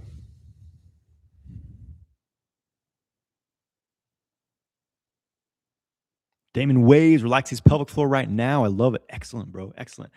I mean, really, nothing feels better like than to just totally relax your pelvic floor. And to truly relax it is actually very difficult. A lot of people, they need like a lot of work before they can truly relax their pelvic floor. I didn't actually know what a relaxed pelvic floor was until like probably years into my practice. Because when you can, like, sometimes I'll just sit there and I'll just, maybe when I'm driving around or whatever, or sitting at home, and I'll just, as I'm breathing, I just think like, how deeply can I relax, release my whole pelvic floor area? Like think about the butthole, okay? Like it just relaxes, and I think of like up in the abdomen. I mean, the pelvic floor is connected to all the surrounding muscle groups, so you can work your mind in those areas as well. Just get this deep release, and there's this like kind of like, it's like a subtle orgasmic feeling when you really have a deep, relaxed pelvic floor. It feels very nice. All right. And a lot of people are missing that. That's your sexual center being fully open. That's what that is. And I'm like, where the hell did this instruction come from? Of squeeze the pelvic floor, squeeze it. You want to activate your sexual pump. You got to squeeze the living hell out of your pelvic floor. It's like, it doesn't make any sense. Where did that come from? That's closing your sexual center down. It's constricting, tightening, and forcing it. Things don't move when it's loaded with tension. I'm like, where the hell did that come from? Whose idea was this? Someone along the line of, Tantra, sexual Kung Fu practices, they fucked that one up. That's my theory.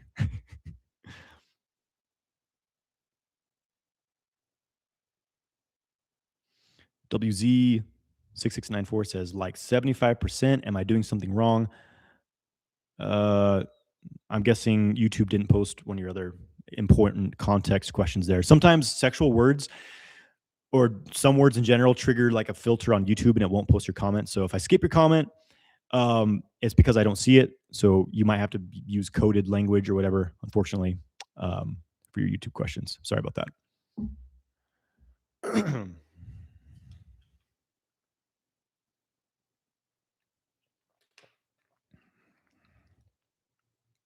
Damon Wave. Oh, relaxing his pelvic floor and circulating energy is the best Christmas gift he ever had. Excellent, brother.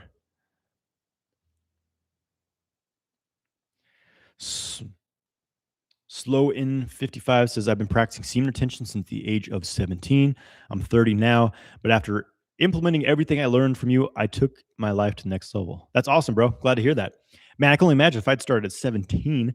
That was, I'm trying to think, when did I deplete myself the most? Probably from the age of, about 17 until, 22 or so, whenever I stopped watching porn. But hey, I was still in my early 20s at least, right? No, that's great, brother. Glad to hear it. Keep it going. Okay, WZ6694. Could I share a list of a few books that are really worth reading? Well, let's take this whole library here. Some worthy mentions. As far as like internal energy training, which is my main interest. One of my favorite books, the book that got me into qigong and like really practicing, is The Way of Energy by Lam Kim Twin. I want to see if I can find it because I love this book. Let's see.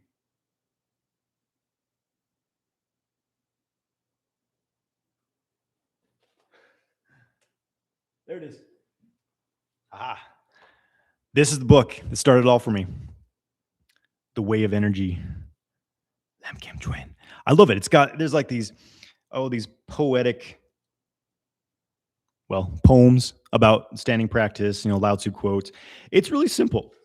It's really simple. You just stand. It's Jan Zhuang practice. This is what started my qigong practice. And this is the best practice you can start with qigong is Jan Zhuang, which you're standing, you're aligning your body in a certain way, you're syncing your qi to gravity. It is the ultimate vitality practice. If I was just going to do one form of exercise, it would be Jan Zhuang. Fantastic. So yeah, this book, The Way of Energy by Lam Kim Twin, a killer, good starting point for qigong. Of course, it's good to have a teacher correct your posture. A lot of people, when they're learning this stuff, myself included, probably in the beginning, their bodies are all jacked up and they'll be in the wrong position. But any work is going to be good. Other books I recommend. Definitely read Taoist Secrets of Love, Cultivating Male Sexual Energy by Michael Wynn Montauk Chia. But again, the practices are very outdated, tension-based. I don't recommend practicing them in that way. I'm trying to think of other books that have had. I mean, I read a lot. I've read so many books, and it's like put me on the spot, and I kind of blank.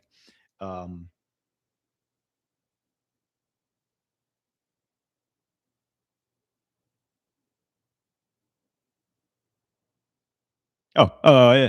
Russell Brunson's work. I mean, if you're interested in entrepreneurship, you got to read Russell Brunson. Expert Secrets is a good one. I got into business from this dude's books, and my wife, who was my girlfriend at the time as well, and started building a business, making pretty good money, living the lifestyle I want. Like entrepreneurship's pretty badass. All right, it's not easy. It can be a lot of stress. It's not for the faint of heart, but like it's very empowering for sure. All right, well, we'll start with that. If I think of okay, another one, Opening the Energy Gates of Your Body by Bruce Francis. Fantastic book.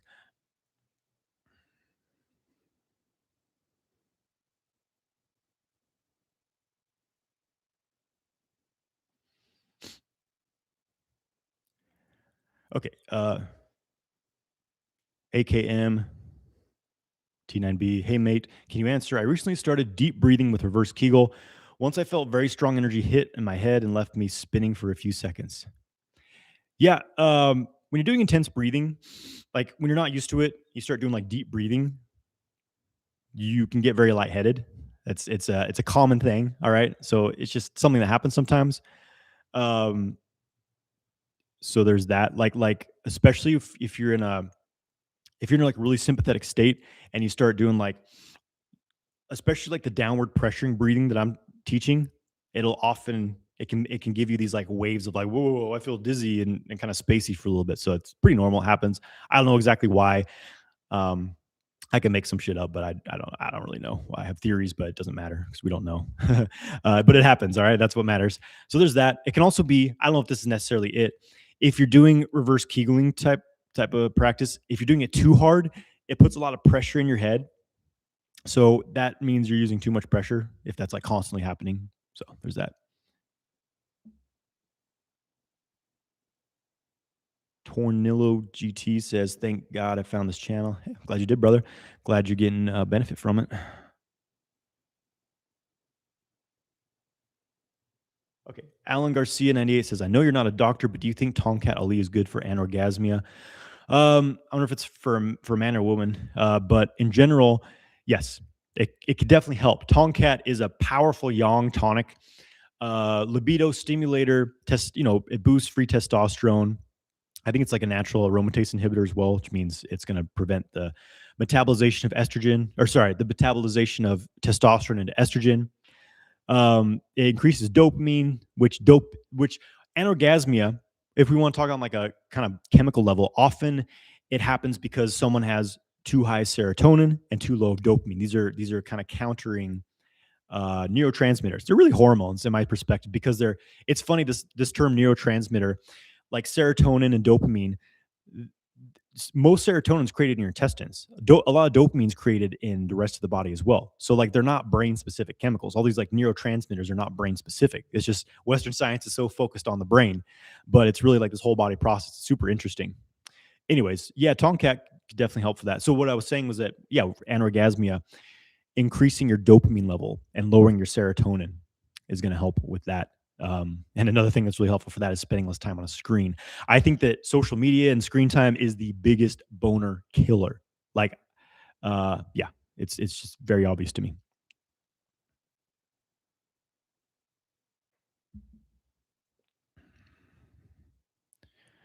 Royunes says thoughts on sex magic and manifestations. Yeah, I mean, I've never been into like too much into like magic practices in general. But usually sex magic refers to you're using sexual energy combined with intention to like create a powerful a powerful field of consciousness and energy to affect something, is all it is.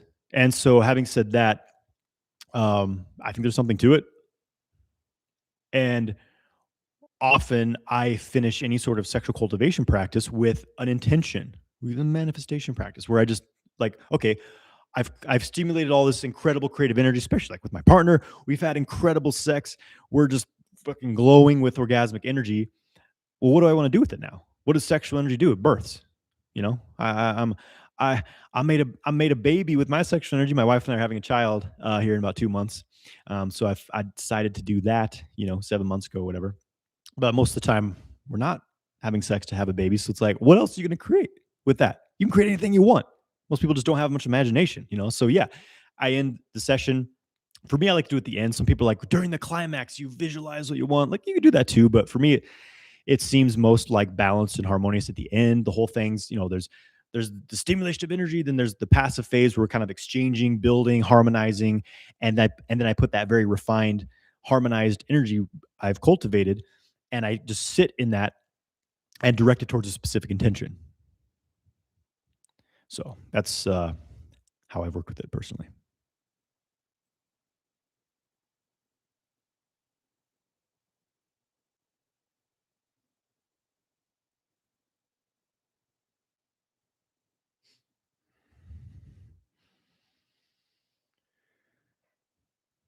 Okay, Elliot Smith saying, I went to go buy one of your courses last week and said the coupon expired. You plan on updating this for the new year? Thanks so much. A couple things may have happened here. Either it was something I was promoting, and then obviously it was after the promotion period, or it's sometimes there's just kind of a glitch when you go on a product and it says the coupon's expired because of like previous sales that happened. So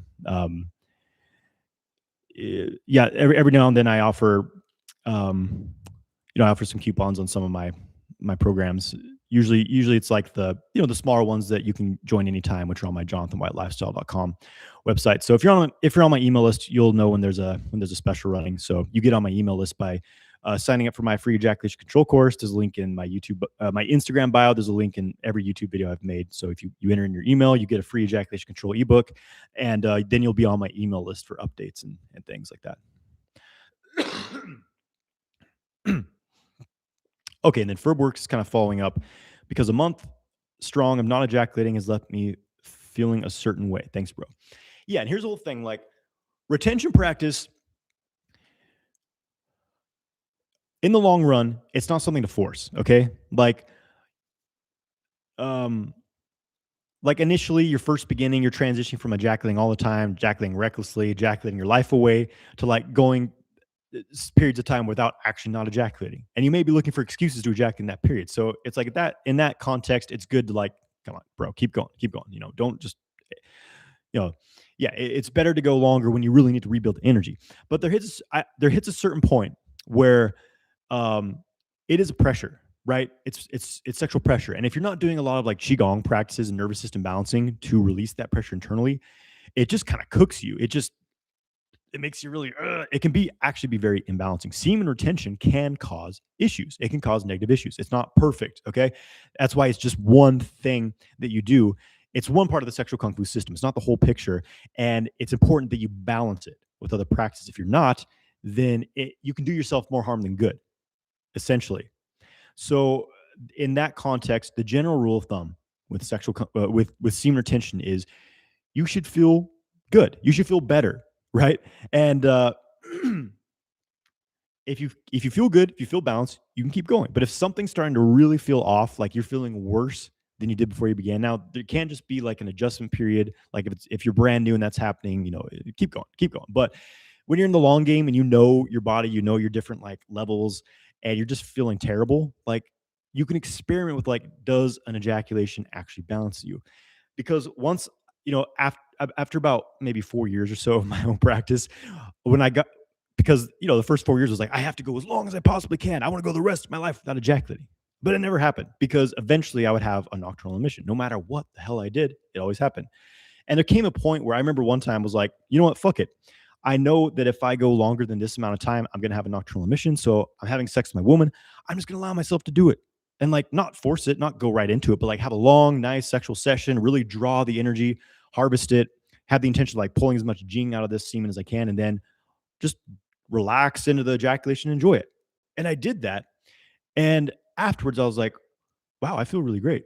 I feel energized. I actually feel better right now than I did before I ejaculated. And then, like, my libido was still solid. Like the next day, I was like ready to go out. Just woke up with strong erection. I'm like, huh, maybe there's like something to this.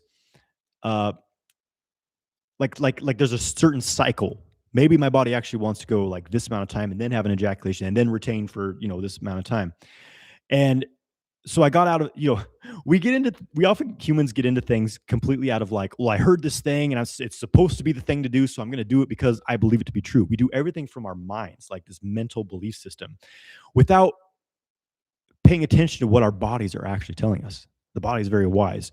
And so I'm just at a point now where I'm not like, I have to go the rest of my life without ejaculating. Like, obviously, I'm not going to ejaculate every day. I'm not going to ejaculate frequently, but I understand that there's a certain cycle. If I go beyond that, it can be unbalanced. It can be imbalancing for me. If I go too long without ejaculating, my erections get weaker.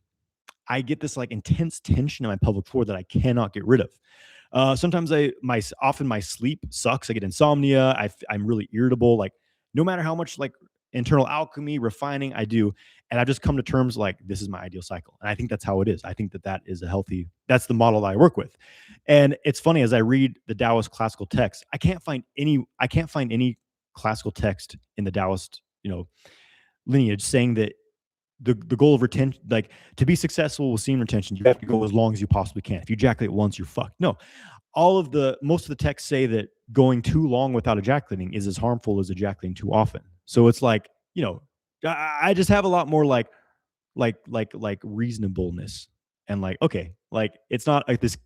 It's not about going as long as you can. It's about not doing it too much, and like allowing yourself a release when it's needed as well, which I think is good for the prostate. Not like you need to ejaculate.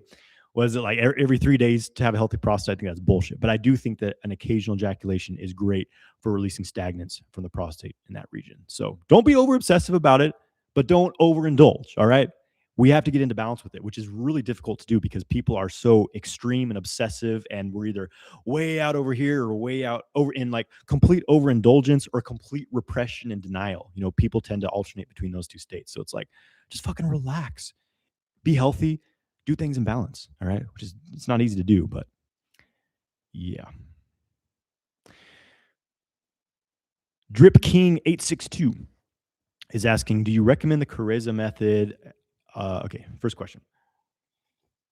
Well, the second question is, are you completely against periodically ejaculating? So I already answered that question. So Careza method, yeah, it's not, it's fine. This Careza method's basically, I mean, I've heard different versions of it from different people, but my understanding is the basic essence of it is that you stay as relaxed as possible and you stimulate very, very slowly and gently. Like you're not going for jackhammering to a quick orgasm. It's a very slow, gentle, like just like massaging gently, and the whole thing being like a very slow buildup of sexual arousal. I think that's great. And I think not ejaculating at the end. This was actually the first sexual practice. It was the first sexual practice I learned was this onking method in this super new age book, Ancient Secret of the Flower Life by Drew Melchizedek. It was an interesting book. All right, it actually like flipped my whole reality around, but um, also kind of goes off the deep end. But anyways, it's like okay, when you're ejaculating, this is actually like when you're ejaculating, you're supposed to pull the energy up at the same time, make this onk shape through your body, kind of like a microcosmic orbit core channel variation. And anyways, I never really got anything significantly beneficial from that. But the second sexual practice I learned, I think it was from a tantra book or something, was kareza, where yeah, it was just I remember practicing. I would as a solo practice, I would be completely relaxed. I was relaxed as possible, and I would stimulate myself very, very, very, very slowly and gently. And it was like 30 minutes, and then you can ejaculate. So then I would ejaculate at the end of 30 minutes, and it was a very different orgasm. It was actually much more enjoyable. It was very relaxed, and it wasn't so like depleting. And here's another thing: like, not every ejaculation is equal.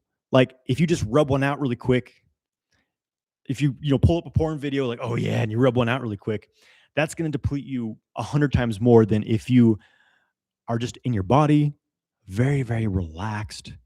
You're breathing, you're circulating your sexual energy for 30 minutes, and then you like relax into the edge and ejaculate.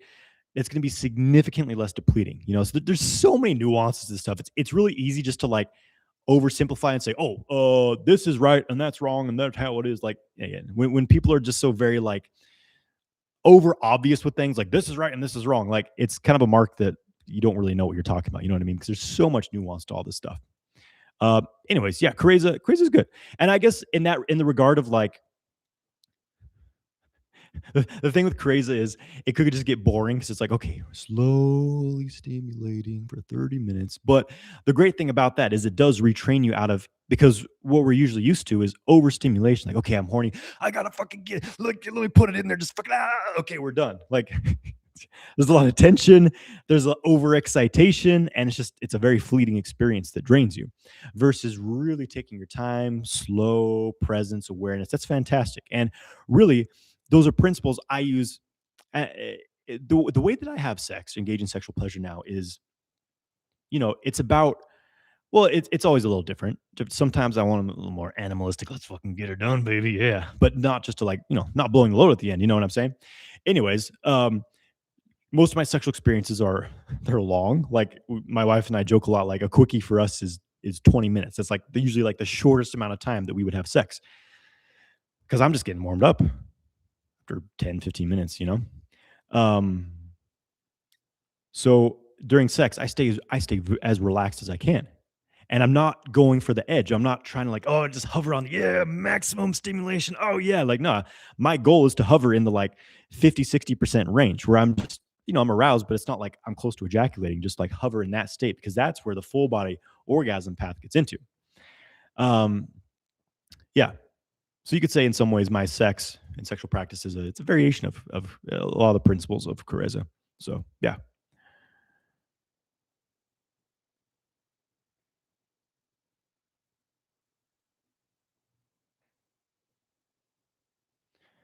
Okay, I'm gonna try to. There's a lot of questions. I don't know if I'm gonna get through all of them, but I'm gonna do my best. Maybe I'll keep it a little more concise now. Power Long says, "What about reverse Kegels? Reverse Kegels are fantastic. Good for kind of stretching out the pelvic floor, helping you get into more of a relaxed state." Last book I mentioned by Chia. The other Montauk Chia book I mentioned was Taoist Secrets of Love: Cultivating Male Sexual Energy. There's that one, and there's Multi-Orgasmic Man. I think those are the only ones I've talked about today. I was also referencing Bruce Francis's book, uh, Taoist Sexual Meditation. Oh yeah.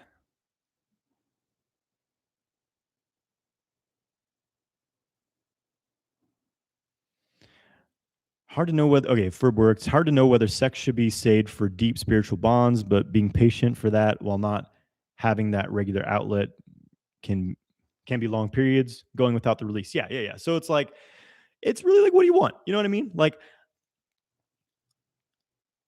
I only want my sex to be highly, highly spiritual and intimate and deeply heart connected. And that's fine. If that's what you want, that's great. But I think sometimes it's nice just to have some fun too. Like I've had some one night stands in my life. And it wasn't like I went out to the bar and well, I guess one situation wasn't too far from that, but it was, I digress. Um, it's fine just to have fun. Like again, sexuality doesn't have to be this big. I think the more that we like put sex on a pedestal, the more elusive it becomes to us. You know what I mean? Where like everything has to be just perfect. And like to me, I mean, sex to me is it's a very like sacred, special thing. But to me, it's also kind of just like brushing my teeth, where it's like it's something I need to do. You know, it's like if I go if I go a long period without sex, like yeah, I can do it and it's fine. I can stay balanced. Like I went a year without having sex, like out of choice.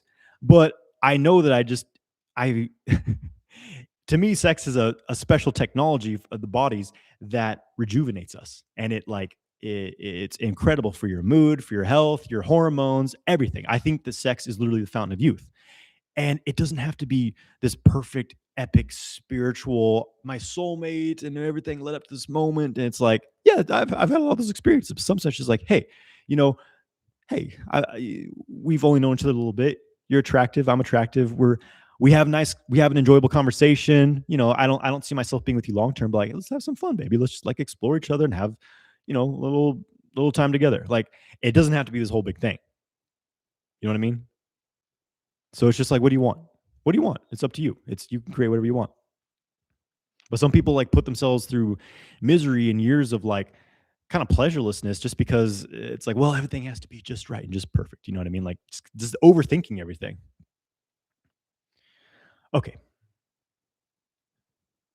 A, a, Afonso Samaral 5681. I may pronounce that wrong. I apologize. What should I do when I get anxiety in crowded or overwhelming places?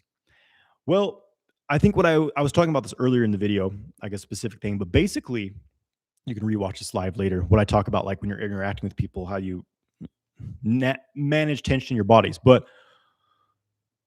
relax, breathe. The first thing is breathe. Breathe from low in your belly. Slower exhale than inhale. Maybe you inhale, count to 5, exhale, count to 9. If you can exhale that long. Release tension. Just like scan and just like melting any tension from the head down, the shoulders down, diaphragm down, pelvic floor down into the feet. You can even feel like you're breathing in and out of your feet. Deep breaths. Release tension on the exhale. Feel like you're just melting down on the earth. You get grounded. I think you'll find that helpful. Just keep your breath moving. Keep yourself from tensing up and locking up, and ground into the earth, baby. And you'll find that helpful.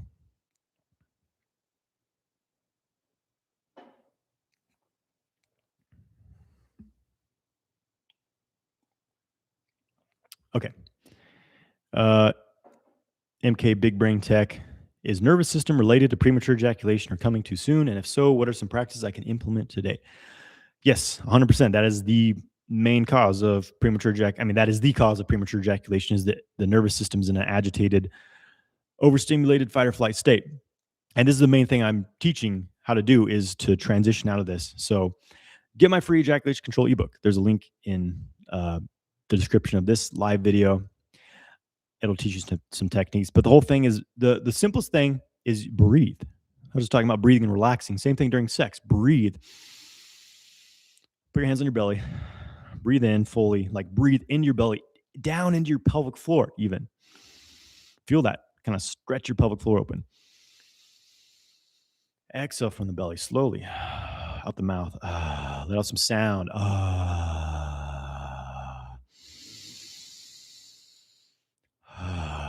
That alone, you do that during sexual stimulation. You let them moan out during the exhale, let some sound out, let some expression out. You breathe fully.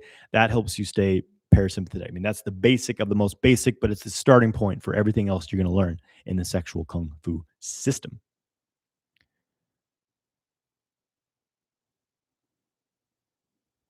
Nijo Vojic, I'm probably pronouncing that wrong. It says, thank you for showing how to relieve tension in the groin area. It's hugely connected with extreme low back pain.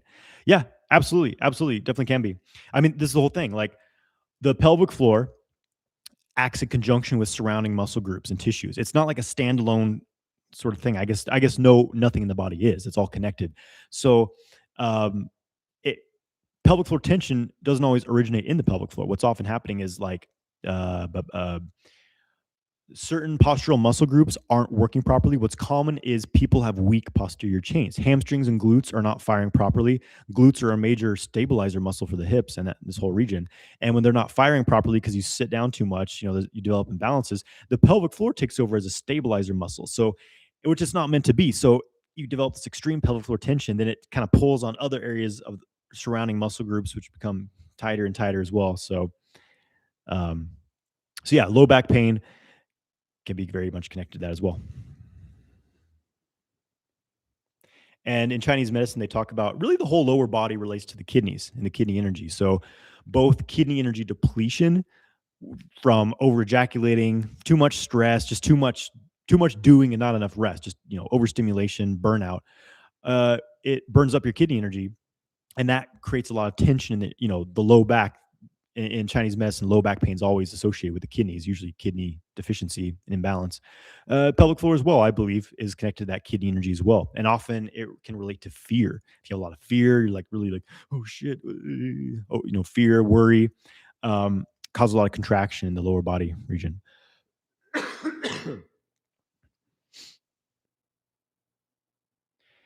Diamond Mine 360 says, how does semen retention help with spiritual ascension? Much gratitude from UK. Excellent, brother. I don't know anyone who's spiritually ascended personally, so I can't I can't answer this from experience, but I know this concept of basically. I don't love the term ascension anymore, just because it's like it, in some ways, I think the new age movement and a lot of this stuff has created a fantasy world for people where they sit around like listening to videos, listening to like channel messages and all these things, and it's like the often the message is just like, yeah, like in the future this thing's gonna happen. There's gonna be a pole shift, and everyone's gonna wake up, and like everything will be perfect. You're gonna be in the fifth dimension, oneness. Everyone's happy. And so it's like this future scenario that's coming. And it's like, oh, you just, it'll come. Just wait for it.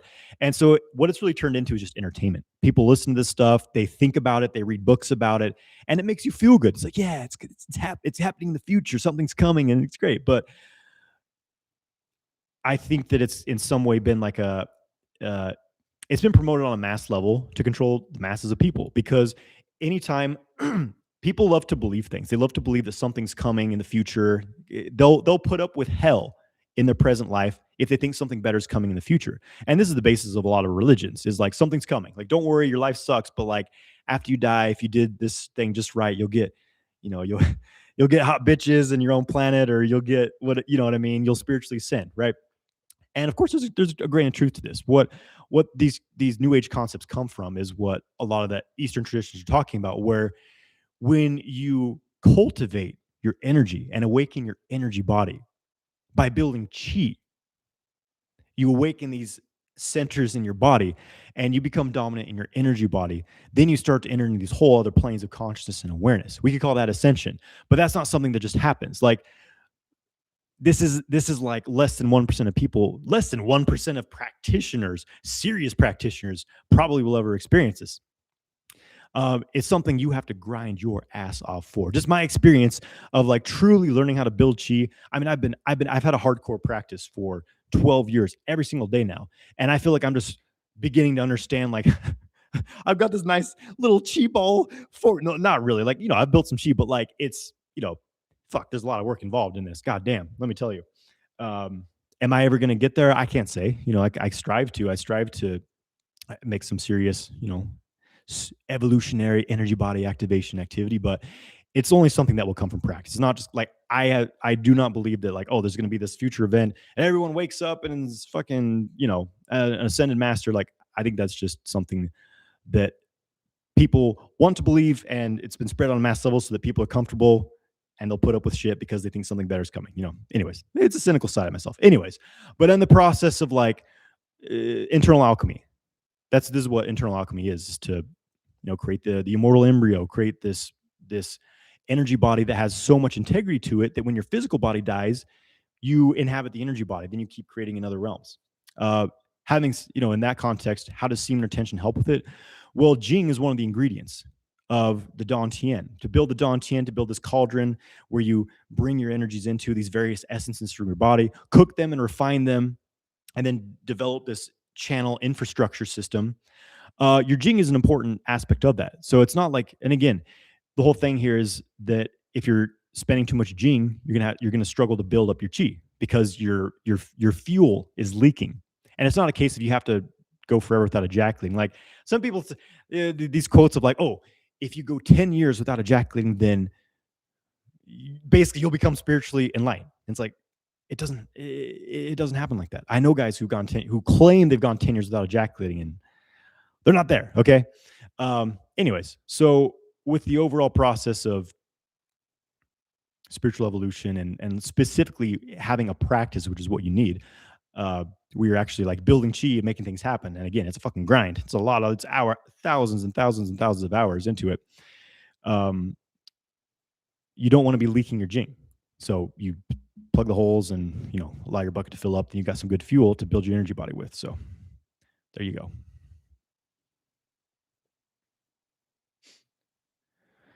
Okay. Anonality. I'm having trouble building a consistent Qigong practice. Do you have recommendations how to mix videos with free solo practice / daily minimum of time? Yeah. Good question. I know it can be challenging in the beginning, like it's something brand new, and it's like it's first of all, it's tough to be consistent with new things, and it's also like, am I doing this right? I don't know. Like there's a lot of resistance in the beginning. I was there myself, and what I did myself when I really got serious about my qigong practice, and I was coming out of a pretty solid Kundalini yoga practice. Like I got really into Kundalini yoga, but then the last Kundalini yoga class I went to, you know, we're doing breath of fire, doing kriyas, the typical thing.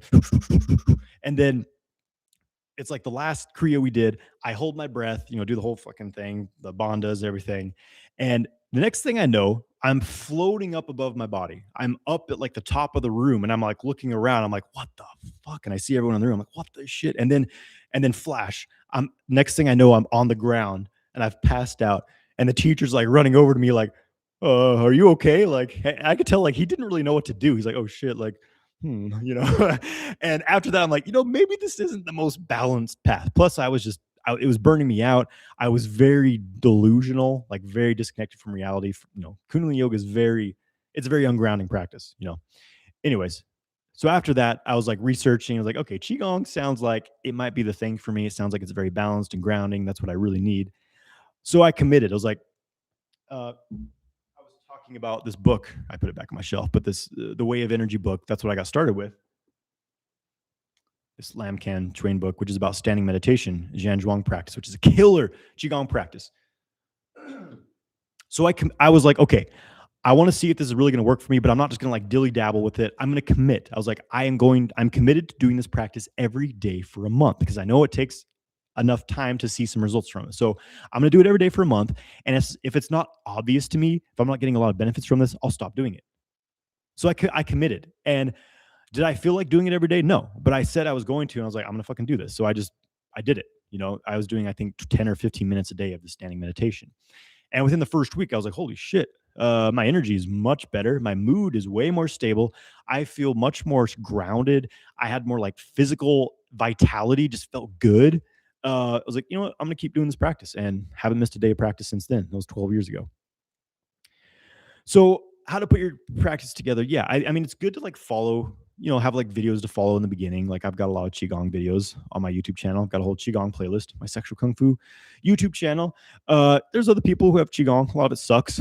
Most of the qigong you see on the internet it sucks. There's no chi in it. It's just physical movement and stuff, and that's fine. It takes a while to like learn how to actually engage, put chi in the engine. You know what I'm saying? But yeah, follow some videos.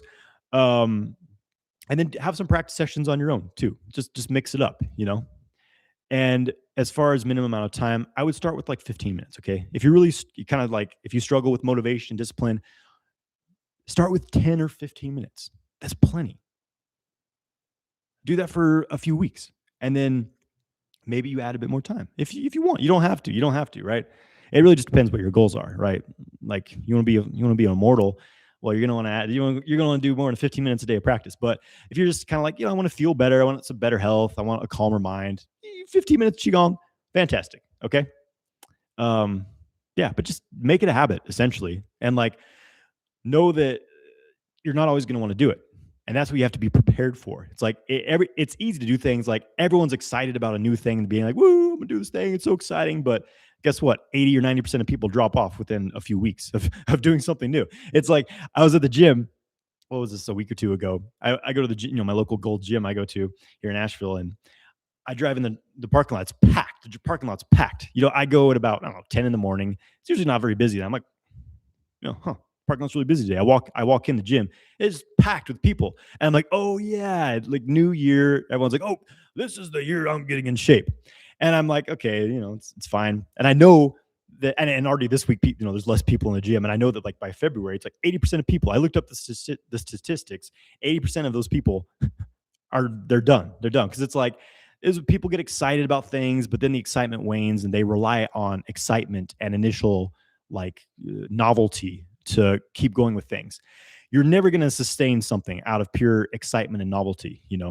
That's why a lot of people, they do this, then they do that, and this, and this, and this, and that. And they never stick to anything because they require newness and novelty. And what you need is to like commit to something and be like, I'm going to do this regardless of how I feel. Straight up. Like you put it in your calendar, and some people need like a group to keep them accountable, like a friend they do it with. I've always been the more independent type. Like when I commit to something, I fucking do it, and it really comes from, for me, my first discipline was guitar. When I was a teenager, I would sit like, okay, I got to get my metronome out, got to practice my scales for this amount of time, like, because I wanted to be a great guitar player. Like, there also has to be like the reason, there has to be some end point. And if you don't have a good enough reason to do something, you're not going to stick with it. So it's like, I wanted to be a rock star. I wanted to shred the guitar. I got pretty good at it, and then that discipline and motivation, what I learned was how to develop a skill of something, how to like be consistent with something to develop it. I think that is one of the greatest qualities or skills someone can have is the ability to, well, develop skills, essentially consistency and discipline, right? And it's not always fun. You're not always going to enjoy it, but that's the thing, is like you have to, what's going to keep you going when you don't feel like doing the thing? All right. You have to ask yourself, what is it? You have to have a good reason for doing it, I think, and remind yourself throughout the process why you're doing it. So there's your Qigong pep talk. Good luck. And I hope Qigong's incredible. Like, I love it. And like, my motivation with it wanes a lot of the time. Like, I feel especially winter. It's like, it's dark. It's like, I don't always feel like doing my evening practice, but I'm like, well, I'm gonna do it. Like, I'm going to do it because it's what I do. It's what I do, and I know the benefits of it. And as soon as I start practicing, I'm like, oh yeah, the chi hits, and it's like, oh yeah, baby, we're doing this now. So yeah.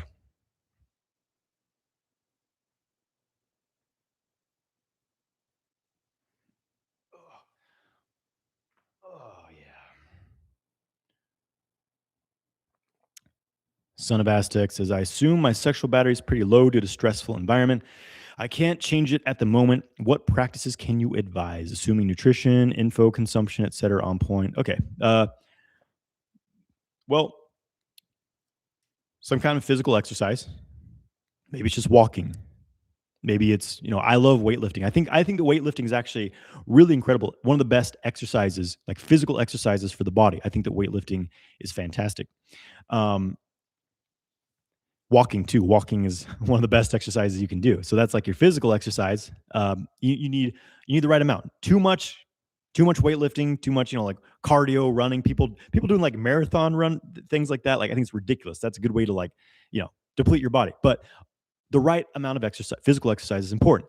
And I think that qigong is one of the best vitality, sexual energy building practices you can do. So I have many qigong videos on my YouTube channel. Just look up sexual kung fu, qigong, Qigong, and you'll find I have one that's specifically for building sexual energy. So that's fantastic. And if you can, well, if it's winter in the northern hemisphere, but when you can, like, get out of, you say you have a stressful environment, but like, is there like a park you can go to, get out and like walk around, find like a park or like a nature area. Most people can get out and unplug somewhere. So yeah. Okay. OSAM official says, do you have a super chat to donate to? I don't currently. It's been a funny thing. My YouTube dynamics. Well, I think it was back in 2018 or 19. Only a year or two into my YouTube career, my channel got demonetized for sexual content. and whatever. I don't care. I don't make my money from YouTube. Um, and for a short period of time, I was like verified as a YouTube creator, whatever, so I could have the super chat. But then that went away pretty quickly for the same stupid reason. So it is what it is. You know, I have like a PayPal with like a donate sort of thing option. I don't remember what it is, though. Maybe I should add that to these chats as a place to donate. I appreciate the thought.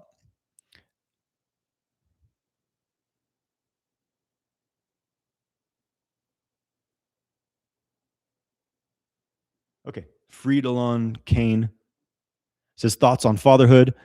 Well, I'm going to be a dad in likely under 2 months now, so I'll let you know then. But what if the reason I decided to become a father?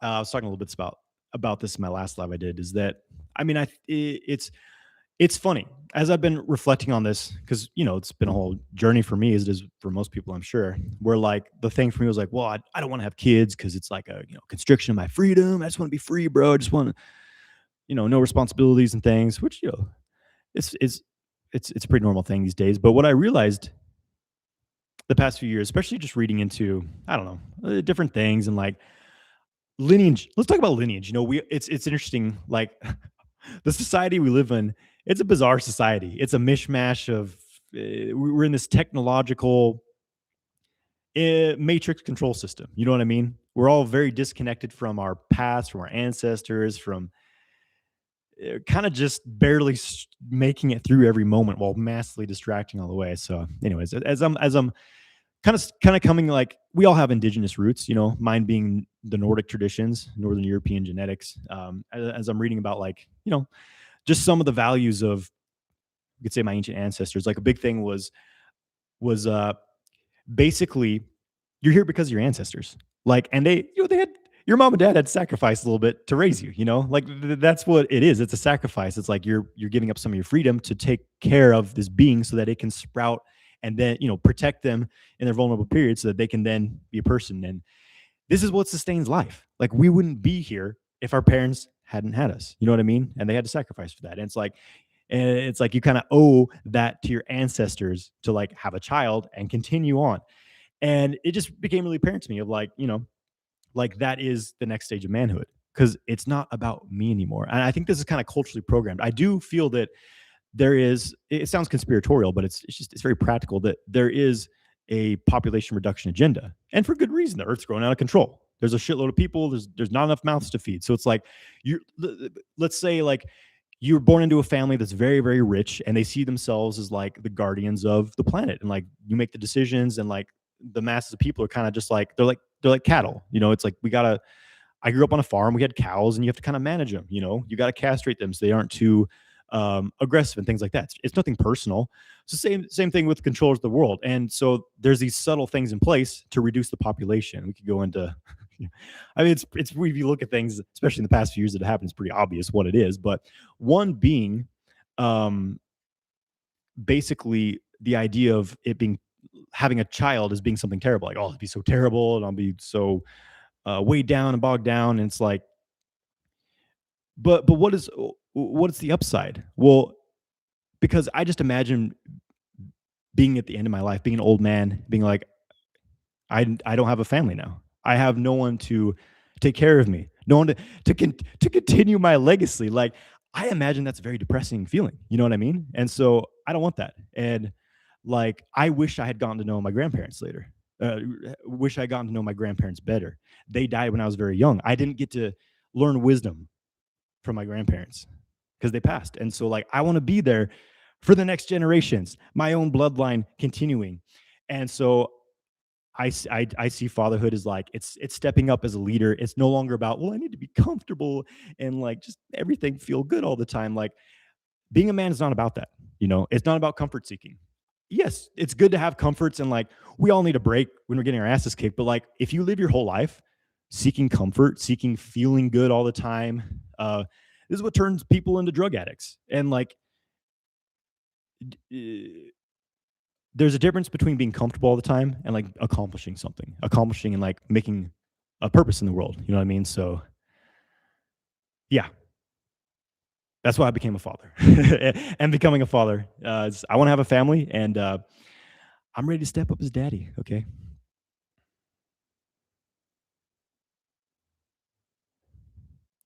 and I know my life's going to change, but I can tell you this: I've set up my life so that I'm not like a slave to a 9 to 5 job, and I know I'm going to sustain my practice and everything too. So it's going to be great. I'm excited.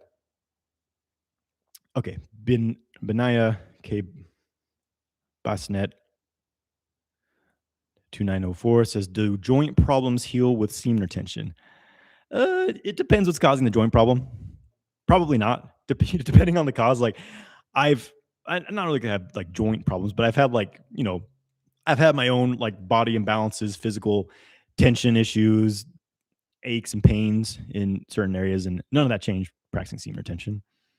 If it's coming from like severe kidney deficiency, um, like lower back pain, even like some types of knee pain and leg pain, some of that could be helped with semen retention, but it's kind of funny. Like people put these things like, "Oh, semen retention heals all these things. It's gonna go." And it's like I'm just a realist now. I've been practicing semen retention for 12 years.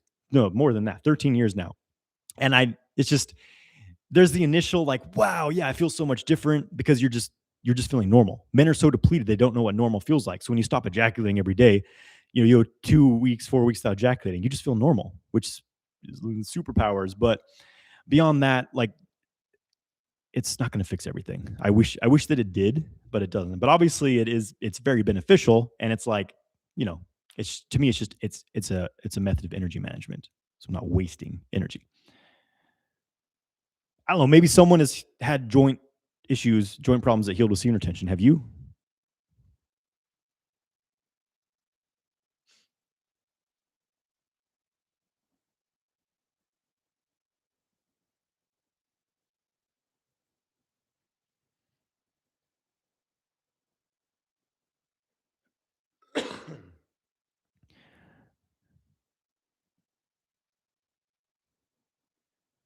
DeAndre Bates, A491 says, "Is looking at images of sexual partner the same as watching adult material?" Okay, this is a good question. So it's like, you know, you got a partner and they're sending you sexy naked pictures or whatever, and you're like, "Oh yeah, baby." Um, is it different than watching porn? So I think that the difference here, there's a difference. I think there is a difference in that one of the things with porn is like it's a new body. It's a body you haven't seen. It's like they do these studies of the rats where it's like when the rat has one sexual partner, it's like it has sex with it, then it ejaculates, and then it's like it won't have sex with it again for like I don't know a certain period of time. But if the rat has sex with this lady rat, and then they put a new lady rat in there, the rat has sex with that one too. So it's like extra kind of dopamine um, motivational thing. And it's a similar thing I think with like imagery. It's like if you see a picture of your partner, I mean, it's like you've seen your partner naked. So like, what would the difference be between seeing their naked body in person versus seeing a picture of it? Is it that different? And yes, there's not like the in person connection, but I think that what makes it imbalancing is like it's a new body and then another new body, another new body, another new, and it's just like hit, hit, hit, hit, hit, hit, hit of dopamine. So like maybe you're getting a dopamine hit from it, but it's going to be minuscule compared to when you're on Pornhub, browsing through high definition videos and things like that. So and I'm not saying that like it's like replace your porn habit with like sitting there jerking off to videos of your lady or whatever. That could be an issue too. Um, but I guess it's kind of like a thing of like at your own discretion. You know what I mean? Like again, are you just replacing a porn habit, or is it maybe it's just like, hey, I want to do some solo practice and I need a little extra to get my arousal going. And you're like, okay, there's the image of my hot ass lady, and then I get back into my body and do the practice. But if you're just sitting there staring at the screen, jerking off, you're still kind of in that pattern, which I think is not great. So yeah.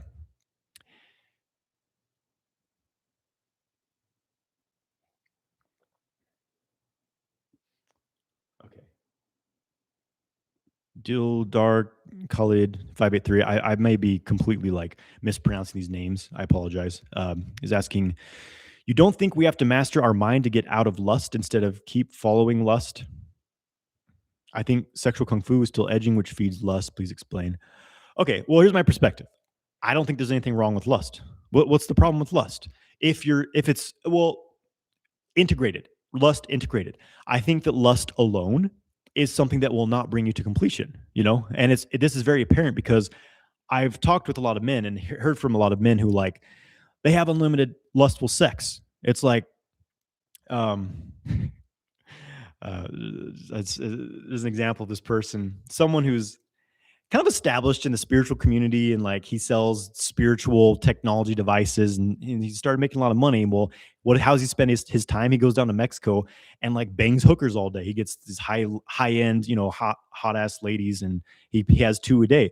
And like it's just kind of like but basically what I was going is when I talk to men who've like they've only had this lustful experience of sex, like I was just I had a lot of sex, but it was just kind of one night stands with women. They tend to feel empty. So just lust alone makes you feel emptier and emptier and emptier. So I've never been like, you should chase lust. You should chase lust alone. But I think that there's an aspect of lust. It's simply our animalistic. It's a primal aspect of our being. It's more connected to the lower center of the body. And I know that a lot of spiritual traditions are like they kind of demonize the body, really, like being in a body. Like being in a body is bad, lust is bad, eating food is bad, thinking thoughts about any these things are bad. Like you got to get out of here, man. You just got to get back to emptiness, get out of the physical realm. It's a trap, and I don't vibe with that personally. I don't. I think that I like the Taoist model. They talk about this realm, the physical realm. It's the later heaven.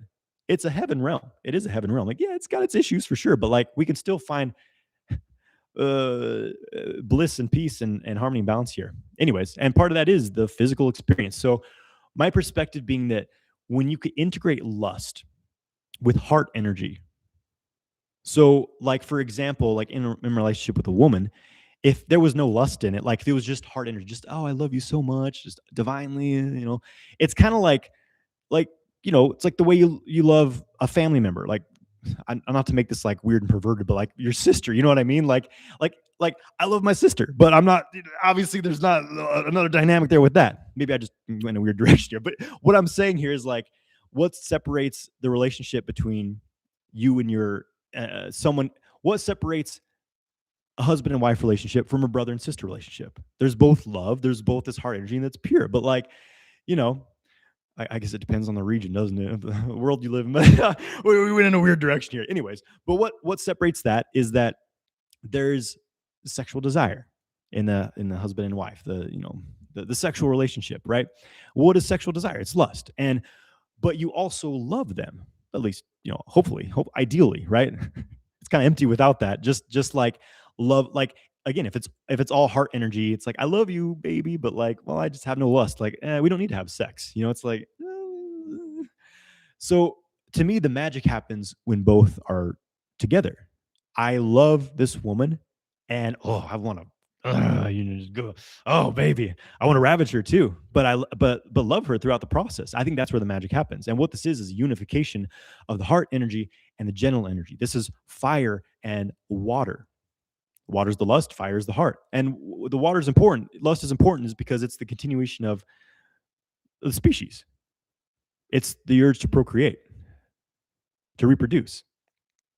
And it's also expressed in our bodies. Like our bodies are reproducing. And yes, it's a like asexual cellular reproduction, but it's still this sexual process, this orgasmic process. It's keeping us alive. It's sustaining us from moment to moment to moment. And that's what lust is doing. It's sustaining our species moment to moment to moment. So it's this deeply embodied, animalistic, watery survival. Whereas the fire elements, this ethereal, loving, connective energy. All right. Well, why can't you have both? And that's what is ideal when you have both. Okay. That's my perspective. That's my view. That's the path that I'm on. So about your like sexual kung fu is still edging, which feeds lust. Here's the thing. One of the things I recommend to my students, like when men ask me like, how can I get into this full body orgasm state on my own? Like I get it with my partner, but not on my own. And it's because usually when men are masturbating, it's all lust. And with lust, you never really feel completion. You can get like short-term gratification, but like you always want more.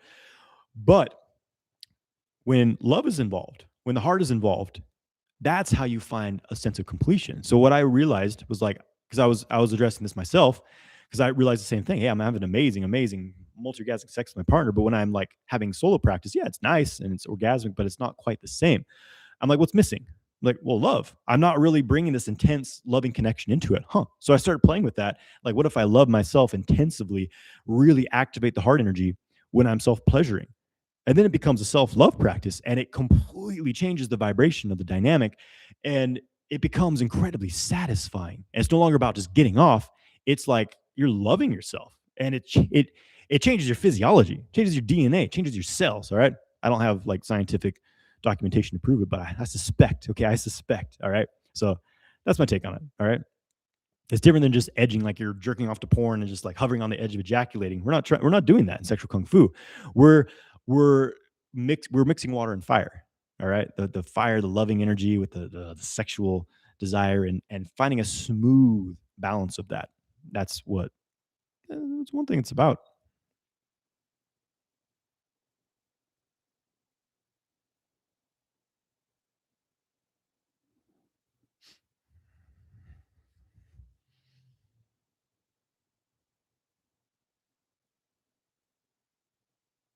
Okay. And here's another question. Sean Kidd.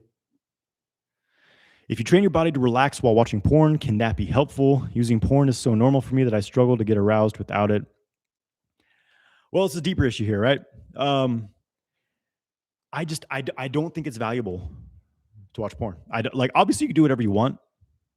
That's something I probably would have. I experimented with a lot of these things in the beginning, where like, well, maybe I like once I started having non-ejaculatory sexual experiences, like, well, then I can just watch porn and do this, and like it's all good, right? But it always felt just kind of like oof, like there was like a dirty edge. Every session I had where I was watching porn, where porn was involved, it just felt very off about it.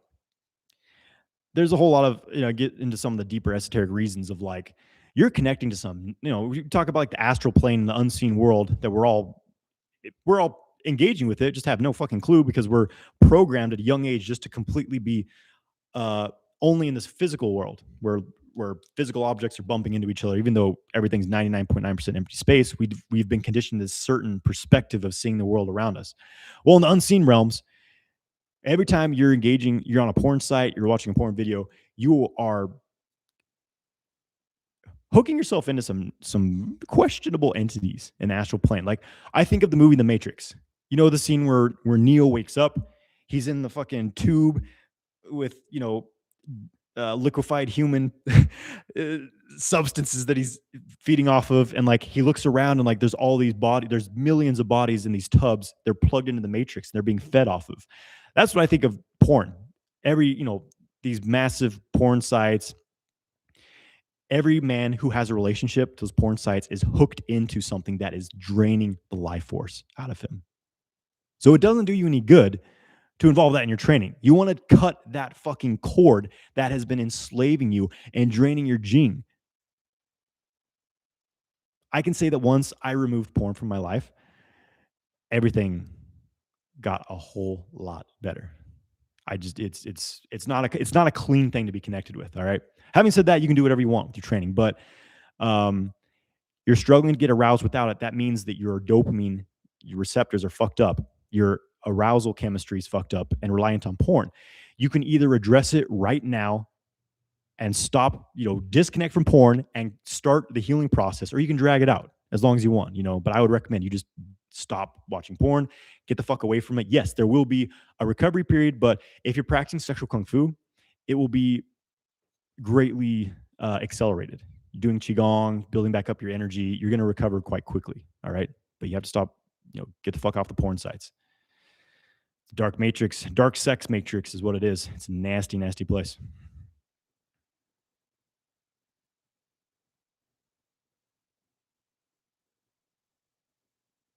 Okay. Alif asking, Atif asking, any practice herbs to anything to increase penis girth and length? Please, guide if you know something about this. I know guys really want something that will increase their girth and length. Um, and it's really sad to see a lot of the things marketed towards this. I think it was last year I started getting all these ads on YouTube for, they were like these terrible bullshit marketing videos like, my husband took this natural African ritual, and his penis enlarged 2 inches in 3 weeks, and he was able to make love to me all night for the first time ever. It's like this bullshit. So like I have to like, because just out of my curiosity, like, what are these guys actually selling? I'm like, I guarantee it's not working. So like I have to watch the whole, well, not listen to the whole fucking presentation to get to what they're actually selling. It's some like typical bullshit herbs in a really, probably, they're low dosages of like, there's maca root, there's arginine and citrulline, and what's the nattokinase, things that like, yeah, have been shown to like help some blood flow, but they're not going to grow your fucking dick. All right. Anyways, it's sad to see how much this is, and I understand it's such a point of insecurity for men. We all want bigger dicks. But the sad truth is that like the vast majority of men who feel this way, like there's nothing wrong with his penis. There's nothing wrong with it. All right. It's perfect size. And like some men literally permanently damage their dicks because they're trying to make it bigger. Because a lot of these like stretching and like joking things, they're very dangerous. Joking bursts blood vessels. It bursts your blood vessels. You think that's a good idea? And like the stretching exercises, very easy to overdo it, tear things, have permanent penis damage. I know men who have permanently damaged their dicks doing this stuff, right? And I did stretching and joking because it was supposed to be the thing to do. Thank God I didn't like permanently damage myself, but I did experience some like short-term injuries doing that shit. All right, so you don't need it. All right, you don't need it. I wish I could say if you take this herb, it'll grow your dick, but it just doesn't happen. So if anyone who's advertising things to grow your dick, like stay away from it. It's unfortunate manipulative marketing. All right. There's nothing wrong about your penis.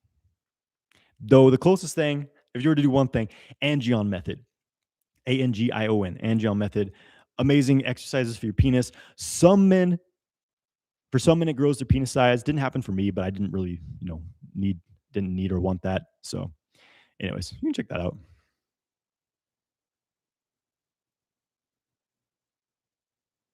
Okay, Mr. Ethan Hines says, are the vibrations similar to the vibrations when practicing out-of-body experiences? I think you're probably talking about the orgasmic sensations. It can be similar. It can be similar. I know what you're talking about. Like when you're in that, you get through, you lay there, and then you start to shift, and like there's the fucking electricity goes through your body, and like there's like things banging on the walls as you go into the astral plane, whatever's happening. That is trippy as shit. Happened to me the other, was it yesterday morning, a couple mornings ago. I have a bed in this room, and I come out.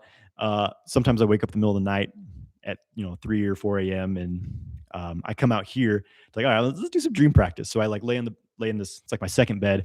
I'll do a little sleeping, lay down, Nagong practices just to get my energy going, and then get into Chen Tuan's sleeping dream position, and do a little dream practice, go into lucid dreams or whatever. And anyways, the other day, I was actually waking up from a dream, and then I'm like, okay, if I just lay here completely still, maybe I can get back into dream state. And like, I'm focusing on like the hypnagogic imagery that starts to form, really focusing on it. You start to like kind of go out the forehead center. It's really freaking weird. And all this like scenery emerges. It's very, very vivid. And then the vibrations start to happen, and the electrical shocks, and like there's weird sounds in the room. And then I'm there. I'm in the astral plane. Yeah, so it can be somewhat similar, but it's very different. It's a very different quality of feeling. To me, it's like extremely chaotic, and like feels like I'm being electrified when you're going into that, the out of body, the shifting into the energy body, the astral, whatever the fuck's happening there. It's a very different type of vibration.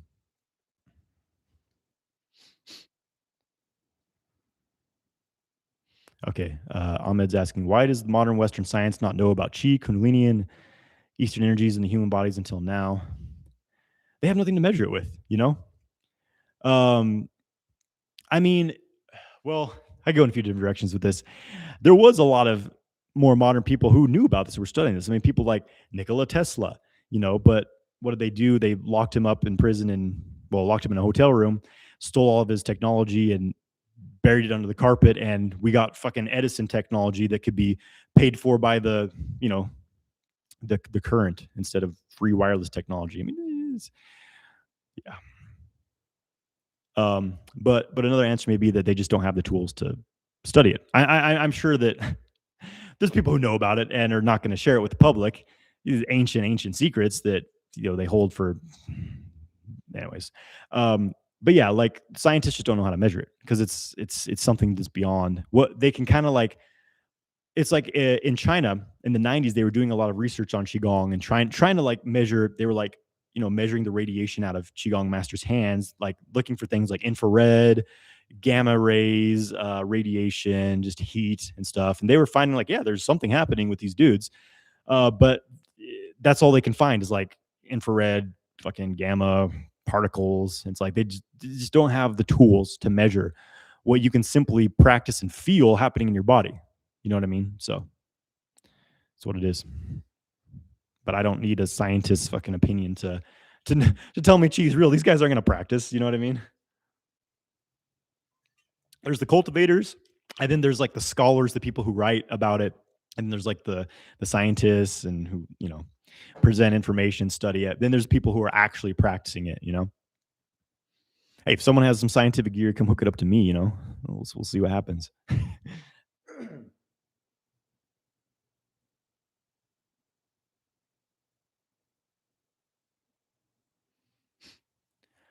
Okay.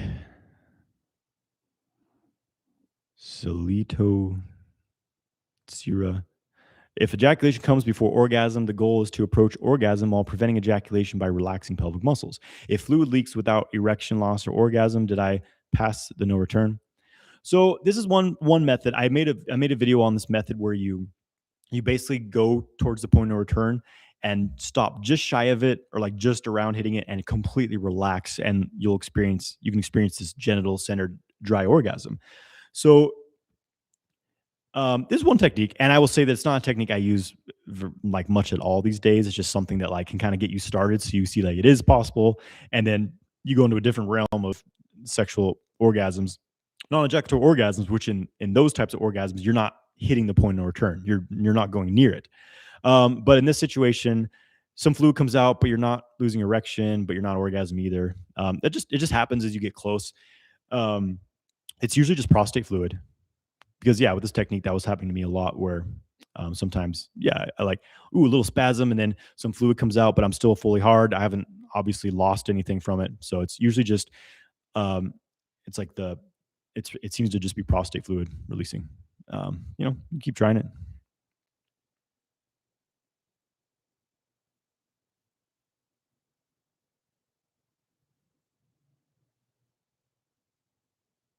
Okay. Mintai says, what's the difference between absorbing yourself into specific meridians and simply paying attention to them? Is it the actual kinesthetic experience that I'm trying to create, or is it something else? Well, I would say paying attention to them and absorbing yourself into them. Like absorbing yourself into them is just like a deeper aspect of, we could say, paying attention to them because like this gets into like, yeah, some of the dynamics like Nagong internal practice where how the mind interacts with it, which is really actually deep. It's a deep aspect of chi cultivation practice that I've see very few teachers talk about. Like there's like the technique and you do this and you put your mind here, but then there's like the quality, like how is your mind doing it? Because if you use a lot of force with your mind, a lot of like, we're fucking doing this, it constricts your energy versus like the meditative awareness of like, yeah, the quality of absorption, the ting jin, where you really absorb. It's like the mind relaxes and releases any agenda and kind of settles into the body. And then it starts to get pulled more into the areas where there is chi. Anyways, so yeah, there's not a whole lot of difference between absorption and paying attention. I could say absorption is just a different level of it, but you might be talking about like creating a kinesthetic experience where you're like trying to move chi through the meridians, like using yi, using intent. That is a different experience where you're moving with your mind. So yeah, it's kind of like passive or active. There's different ways of cultivation. I mean, there's whole systems based upon both approaches. One, I've studied a whole system for like 6 years now that's very much based on somewhat passive awareness where you're not making anything happening. You're absorbing the mind into the body more and more and more. Very like watery method. And then of course there's other systems, most other systems, it's like, okay, you fucking drive the chi here, you drive it there, you move it there, you move it there. And I teach a lot of these things because they it's effective for certain results, like especially for the sexual practices, to like move sexual energy, you got to learn how to move your chi around, right? Um, yeah. So as far as like, you're getting results, well, tangibility, there's certain things that start to happen. Um, But what I found is like there's kind of the initial like electrical sensations of chi, where it's like it's buzzing, it's like an electrical field moving. But then you get deeper into like the more magnetic aspect of chi, where it's a field. It's like a pulsating magnetic field. And that apparently it seems to be kind of a deeper level of practice. You're kind of getting beyond the electrical yang chi and into the more magnetic field structure of the yin chi, which seems to be more powerful. But yeah, I don't know if that hopefully kind of addresses what you're talking about there. I don't know if that was a specific question. Okay, have I ever dealt with entities or deities dealing with this practice? Yes, I have. What do I want to share here? Well, I've probably talked about this a little bit before, where I've had some experiences. Actually, a lot of my like peak energetic experiences, typically the ones that are orgasmic in nature. Like, there's been a couple sessions, many sessions actually with my partner, where we're having sex and like just getting to deep levels of just expansion. Full body orgasm, cosmic orgasm, but just very fucking expanded, like where our core channels open up and merge together, which gets extremely powerful. And it feels like I'm in this vortex, and like I have this weird intensified peripheral awareness where I can feel things around me. The room's like a vortex spinning. Feels like I'm in outer space, like I'm this like galaxy. But it's very strange that in most of the times this has happened, there's beings. There's like beings around me. There's like some over here. There's some over here. I can't. It's just like I'm in a deeply altered state, very sensitized state, and I'm just like, yeah, there's fucking things over here watching me. Why is that? I don't know. I mean, you start breaking through you start hacking the matrix. You're blowing out of the third dimension, and things are like, what the fuck is happening here? Look at these guys. Like, holy shit. So they kind of, I don't know.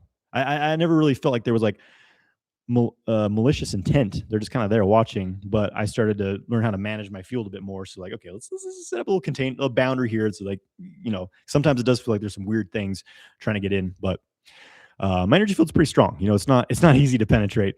The weirdos trying to like drain your energy, those kinds of like low level hungry ghost type stuff. You have to have, basically you can only be affected by these things if you have weak energetic boundaries. If you have a compromised energy field, it's like, basically, can your mind penetrate your body? Do you feel the space of your body with your awareness, with your mind, with your presence, and even like around your body? If you can't do that, then something else is going to. You know what I mean? So if you own the space that you're in, nothing can fill that space. So it's like you don't need to do anything drastic. You just have a lot of chi and learn how to inflate the space that you're in, and nothing can get in. Yeah, and I could talk about. Oh man, I don't know how to begin this one story. Basically, I had a.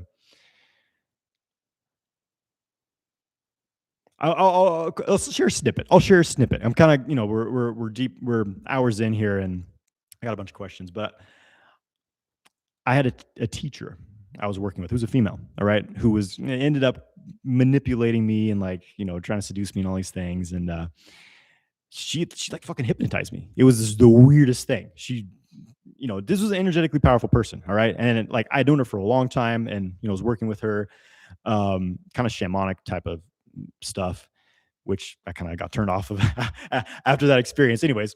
But so she's like manipulating me.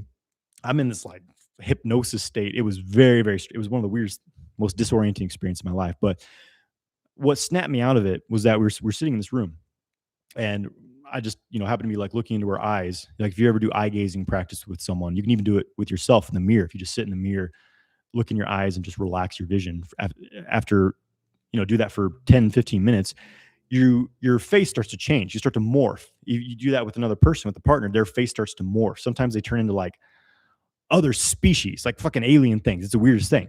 So I'm sitting here looking in this woman's eyes, and she morphs and turns into this dark.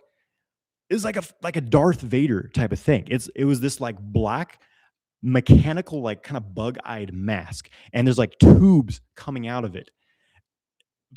And it's like as real, like it isn't like something I imagined in my mind. It was like as real as I'm looking at anything, like there's a Hollywood costume in front of me. That's how real it was. And in that moment, I'm like, holy fuck, this is the being that is fucking with me. I'm out of here. Like I got out of there, never talked to the woman again, just kind of snapped me out of it. So shit happens, when you start developing chi. Um, well, it's like wherever there's a fuel source or something that wants it, where there's food, something's hungry for it. You know what I mean? So as you build more chi, you will become more of a target. So you gotta really have strong boundaries. This is why a lot of like I don't know, a lot of people, a lot of gurus, a lot of people who develop a lot of skill, the temptation comes. There's a lot of these gurus that came to America and had end up having all these weird sexual entanglements, and people get seduced by power and all kinds of things. So yeah, it's an interesting journey, my friends. You gotta remember who you are along the way. Hold your center, hold your values, and don't sell your soul. Essentially.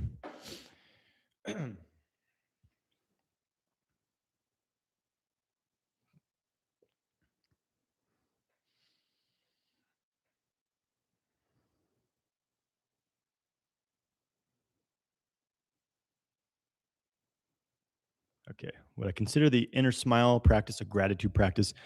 Yeah. I mean, it can be. It's a heart energy centric practice. It's an accept. I think it's more of like an acceptance practice. You can make it a gratitude practice. You can turn that into gratitude. Um, but I guess gratitude is a specific quality that you can certainly bring into it. Like you're smiling, you bring that smiling presence, which is really just like heart energy and acceptance. It's this neutral force, and you can bring in gratitude as well, for sure. Okay, guys. I'll see if I can get through all the questions here. I'm going to be a little more concise in my answers here in the last questions here. Okay. WZ, after more than 1 hour of breathing and some action plus moving the energy along my spine, I can experience tingling throughout my whole body, but when the tingling is stronger and stronger, I would say that it's like 75%. Cool.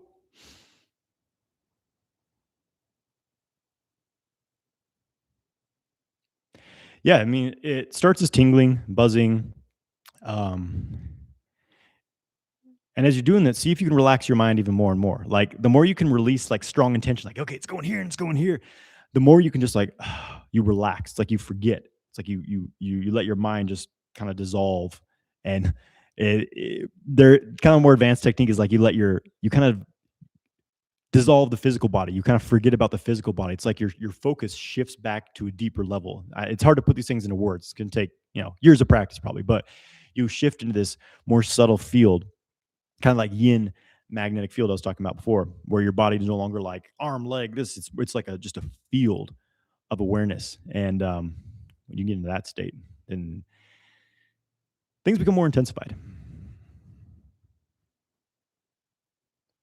Okay. Tropics, long time retention practitioner. I've been on long streaks, but for the past 2 years, I'm just not able to retain now. What should I do? I mean, what's been the problem? What's making you unable to do it? I'm curious. Could be stress, could be like if you're talking about like you're having sex and stuff and like you can't like hold it in anymore. Like I'm not exactly sure, but my overall, without more context, my overall advice is be practice sexual kung fu. Practice your qigong, your microcosmic orbit, your testicle breathing. Just open up the infrastructure of the body so that it has a system that supports the building in and the moving of sexual energy. You know.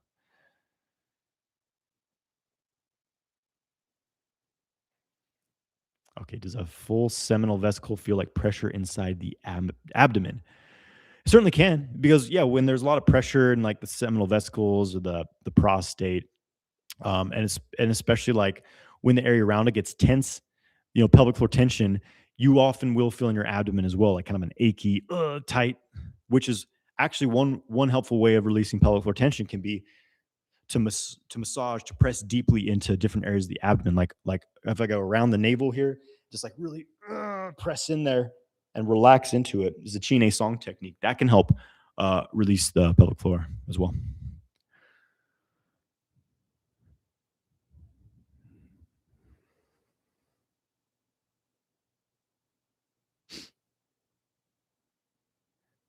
Billy says the nudity society now, social media doesn't let you retain without distractions. They are everywhere, wherever you look. It's true. This whole thing of like, it's one thing to be a monk in a cave doing practices, but it's a whole nother thing to be able to like live in the modern world and do this stuff. But it can be done. It's like I always say, like people, guys will tell me like, "Whoa, how do I deal with like sexual impulses and like urges? Like it's like this terrible thing." It's like, bro, just like let it be fuel for your you see a sexy image, you see yeah, it's everywhere. It is what it is. It's constantly stimulating our jing, but it's like when it happens, like, okay, I feel you feel the arousal, you accept it, you smile to it, you relax instead, because what do we typically do? We fight it and we tense up, we get angry about it, or like we want to go masturbate and release it. That's all contraction. It's this tension protection response. And when you can relax and like, okay, yeah, I saw that sexy image and I didn't mean to, but I saw it and here it is. Well, relax, breathe that arousal, move it through the microcosmic orbit and ground it and, turn it into fuel, no excuses.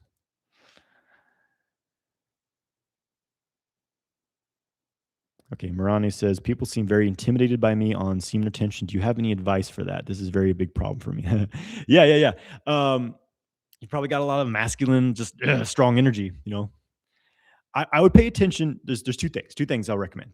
One is look at your face in the mirror. Like, how do you tend to hold your face? Like, we tend to we wear certain masks. You know what I mean? Like our facial muscles and tissues tend to get locked into certain patterns. Like some people have like a perma frown. You know what I mean? They just look angry all the time. You've probably seen this, like, and maybe you have that. You know what I mean? Like people who have perma frowns are kind of like, okay, like, all right, guys, okay, whatever, or some people just have, the kind of like, they'll like hide the pain, Wayne smile. Everything's okay, yeah, but inside I'm a mess. So just kind of like, like have like just go in the mirror and like, okay, how do I look? And you can kind of like practice like releasing tension from your face and finding kind of like a neutral expression. Practice holding that throughout the day. The other thing, maybe even more helpful, is to inner smile. We were just talking about. Bring more of your heart energy online. People feel this. It's actually amazing. I've had amazing results doing what I'm about to share, which is like you smile. Just focus on your heart center, center of the chest, and focus on the feelings of love and appreciation. Think of a memory, think of someone you feel love for, like a really pure unconditional love, and just hold that in your heart as you interact with the world, and send that energy to the people around you. Like you just think of you smiling to that person, you smile to them internally. It's this internal, like if you sit here and you smile, I've kind of so, anyway, it doesn't matter. So if I like, I sit here kind of a scowl, I pay attention to what's happening in the chest, center of the chest, and I smile. I feel the space open up. So and you can just create that feeling internally and direct it to people around you. And I guarantee that if you hold that engagement throughout your day and send it to the people around you, send it to the room. Like before you walk into a room, you smile, you beam heart energy into it, then walk into that room. Just notice how people respond now. Might change. And get rid of that permascal if you have one. Billy's asking, do I meditate? And if so, with type, yes, I do meditate every day. I have meditated every day for like 16 years now. It's been a long time.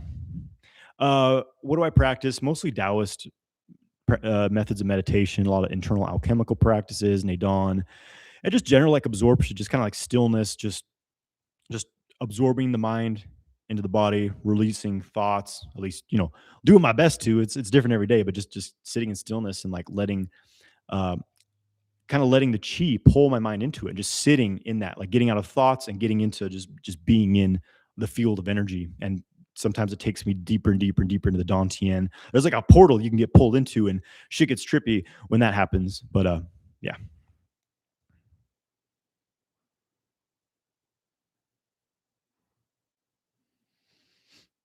Okay. Jack Erickson's asking, can you explain more on the K spot? Your course doesn't go too much into it. Yeah, I think it's the yoni massage course. I talk about this. K spot is this area, the back of the back, kind of the rear part of a woman's vagina. That's the K spot, right? I'm pretty sure. I'm not usually like there, like, okay, I'm at the K spot now. I'm just there doing it. You know what I'm saying? what can I say about the K spot? I mean, it's an erogenous area for some women. It's kind of a pleasure zone. Usually, it's one that it seems like it tends to be the one that women have the hardest time. Well, it depends on the woman. Depends on the woman.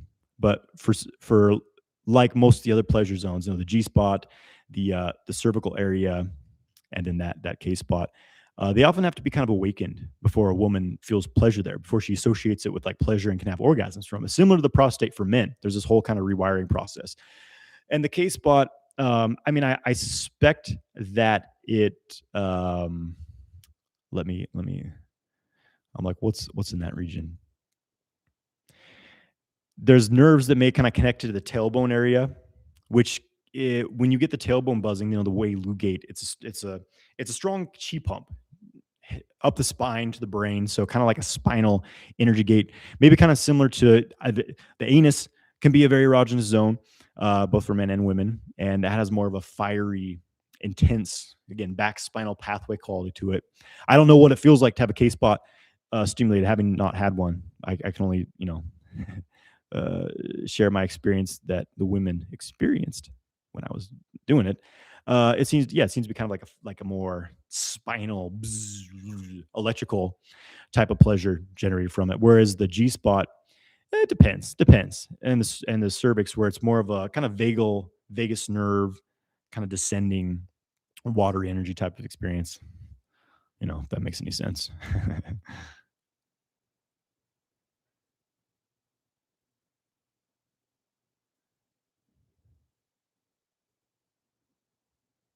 SAQIB says, I just want to say thank you. Hey, thank you, brother.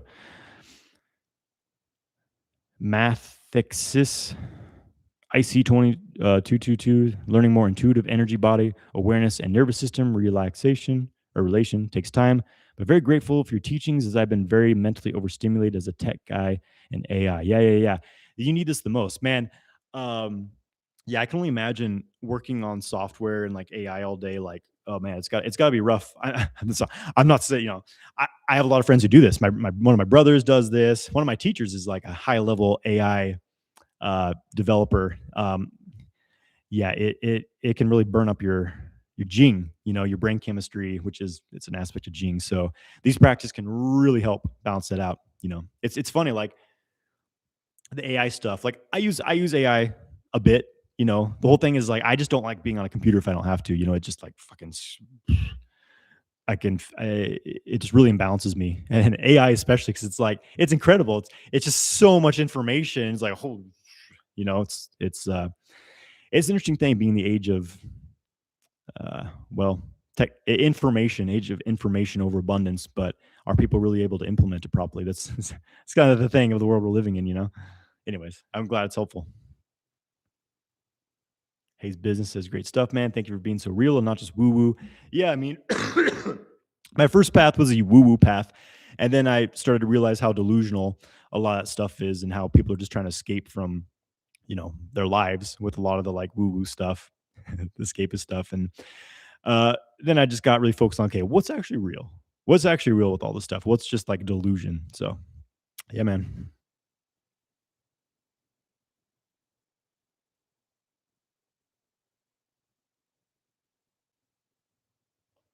POTS recommendations. POTS.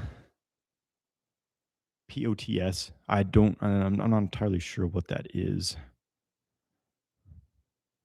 Okay. Postural orthostatic tachycardia syndrome. Um, I don't know a lot. I don't know much about this one. This is a question for a physician. The equation for ejaculation was take your age, multiply it by 0.2, and the number that you get is the minimum amount of days you should go between ejaculations. Minimum, at least that much. Usually it's preferable to go more.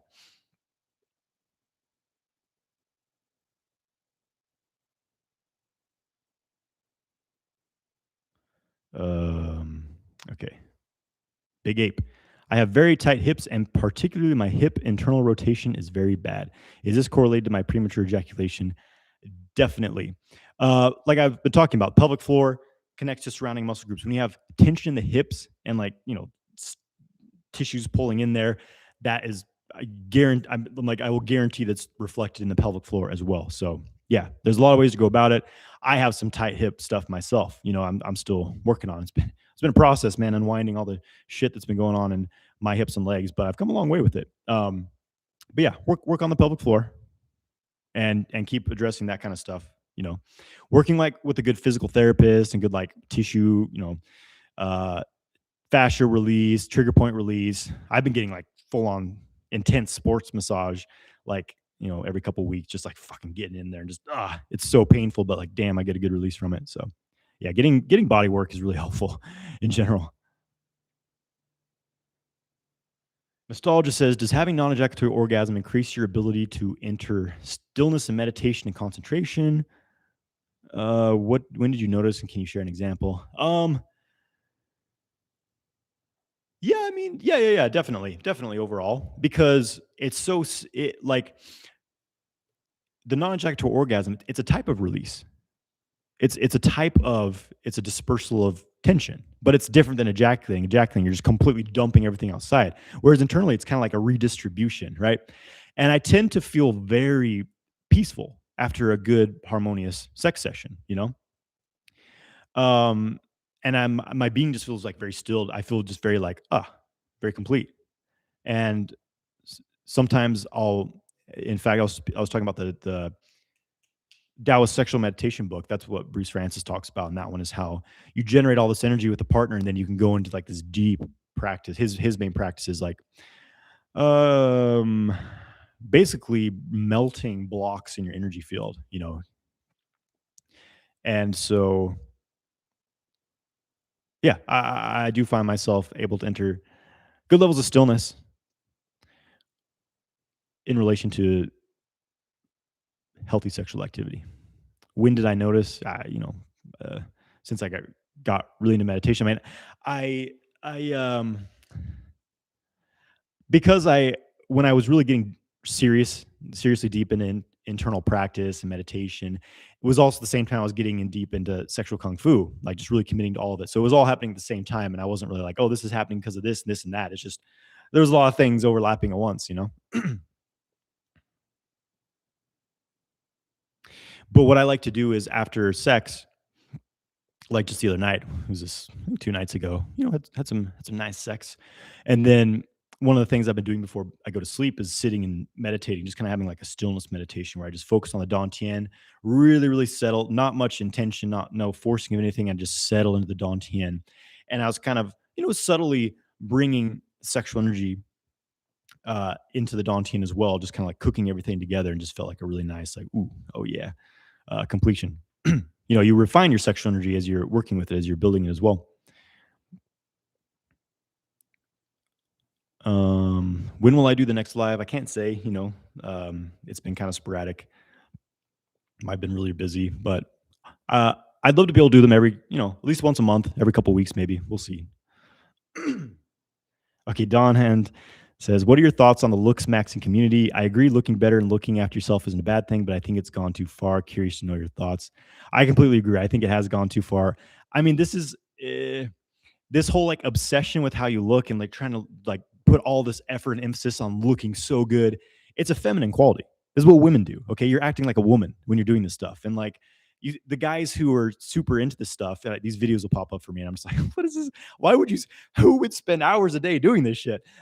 They just look very feminine. You know what I mean? Like, yeah, they look great. They've got chiseled jaws, but they just look very feminine, and it's like, cool, but like, is it really doing that much for you? Like, here's the thing, like if someone like if you're doing this because you want to attract, you want to attract people, attract women, whatever it is, like what you're inviting is a relationship that's 100% based on looks, like your physical appearance. And guess what? That's not going to it's not going to create a very strong foundation for a relationship, because your look, how it's like you look at the same person enough and eventually the novelty wears off, then they're going to find someone who's even better looking, and like, it's just like yeah, I agree. Yeah, you should care about your appearance and like, be clean, don't look like a slob. But like if hours of your day are committed into like looks maxing, like, bro, like I think you need more, you need some hobbies or something. Like you need to do something with your life for sure. It's a very feminine thing to do. Okay, getting into Taoism, suggested readings. I mean, all the classic texts, Tao Te Ching. I like Chuangzu's writings. There's one I have here. Where is it? Ah, I like this a lot. It's Timothy. Oh, sorry, Thomas Cleary. He does a lot of translations. Vitality, Energy, and Spirit. It's a collection of a lot of different Taoist texts, Taoist writings, and stories. I really like this one. It's a nice, there's yeah, just look up, it's different Taoist classics. Is it the Hua Hu Jing? Uh yeah, the Hua Hu Jing, I think. Another collection of Lao Tzu's writings, lesser known. It's been a really interesting one as well. Bending spoons. What about bending spoons? I haven't done it personally.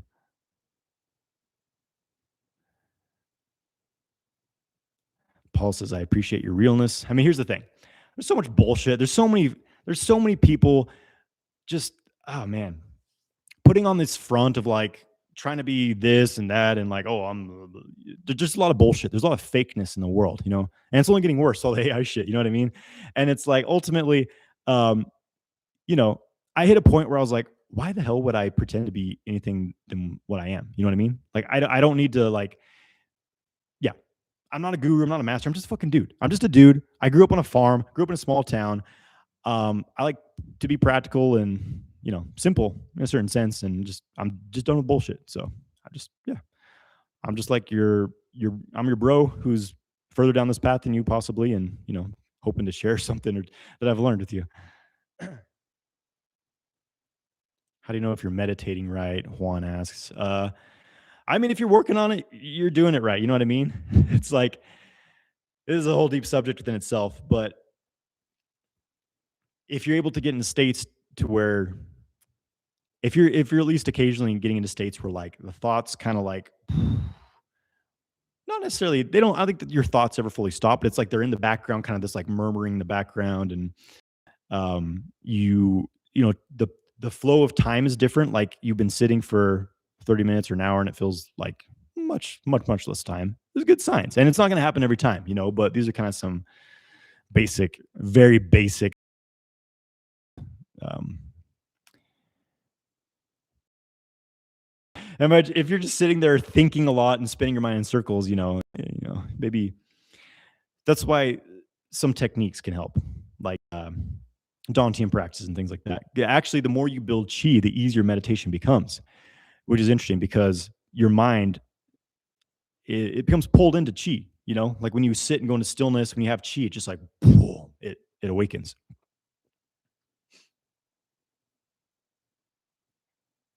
How do you prevent overstimulation from the activity between you and your partner?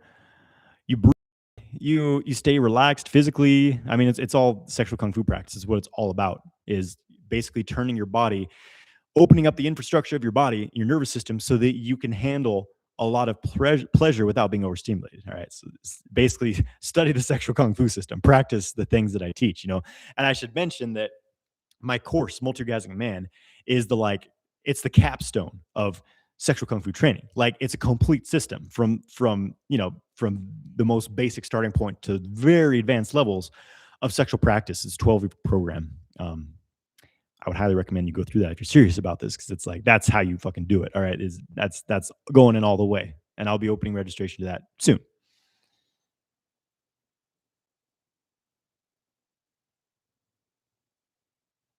But basically, you're managing the buildup of your genitals and like just redistributing it throughout your whole body, because you build too much pressure down here, it's game over. You get too much into fight or flight mode, it's game over. So yeah, turn on a light bulb with my fingertips.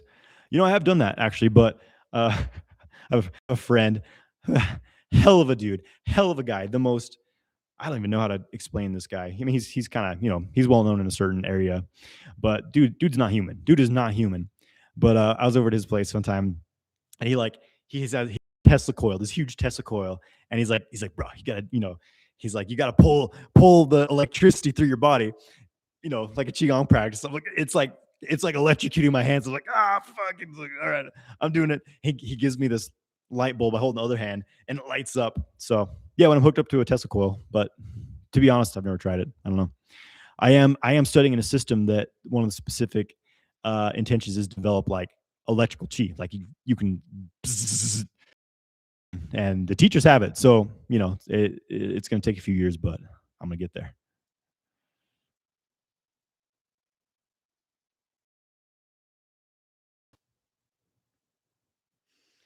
Okay. Need help? Likes the videos. You want to get rid of premature ejaculation. You tried all the methods. When you try the method, it works. After some days, it will be back to normal. Yeah. So the thing to understand is that this is beyond just it's beyond just techniques and methods. And I'm releasing. I've got a video coming up tomorrow. You're definitely gonna want to watch. But basically, it's like this isn't you can't think about it just as like this is a technique that I do just when I'm having sex and that's it, and maybe hopefully it works that time. You have to realize that you're basically training yourself to become an athlete, okay?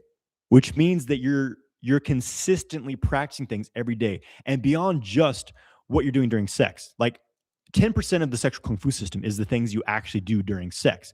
90% of it is things you're doing outside the bedroom, which is the qigong practices. It's the pelvic floor work, it's breathing and meditation. It's all this work.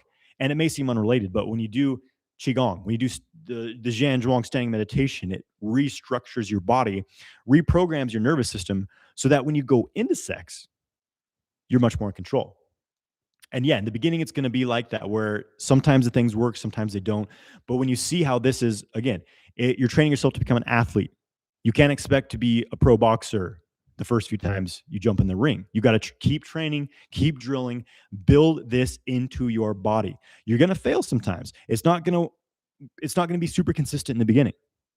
But you stick to it, you keep training over and over and over, keep going. You'll start to realize, oh, this is why it worked this time and not that time. And you start to see how much more also it is about like how you're managing your mind, what you're doing going into sex, right? Like how you keep your nervous system open, you keep your energy channels flowing before you go into sex, and like you're in the zone before you even start. So like realize that this is a long-term thing, and it's a system of training yourself. It's not just like, okay, here's a couple tricks, like I do them when I have sex and maybe it works, maybe it doesn't. It's much more than that. So keep going, bro. Keep, go through my YouTube videos. Hopefully you've gotten the ejaculation control ebook and stuff. But yeah, you can do it. It'll take time though. Be patient with yourself. The Francis book I mentioned was Taoist sexual meditation. Got it right here. Taoist sexual meditation by Bruce Francis. A good one. It's a real good one. It's huge though. Look how thick this thing is. Million fucking practices in here. That have very that it doesn't really fully teach the practices, but if you got if you're there, you'll be able to do it.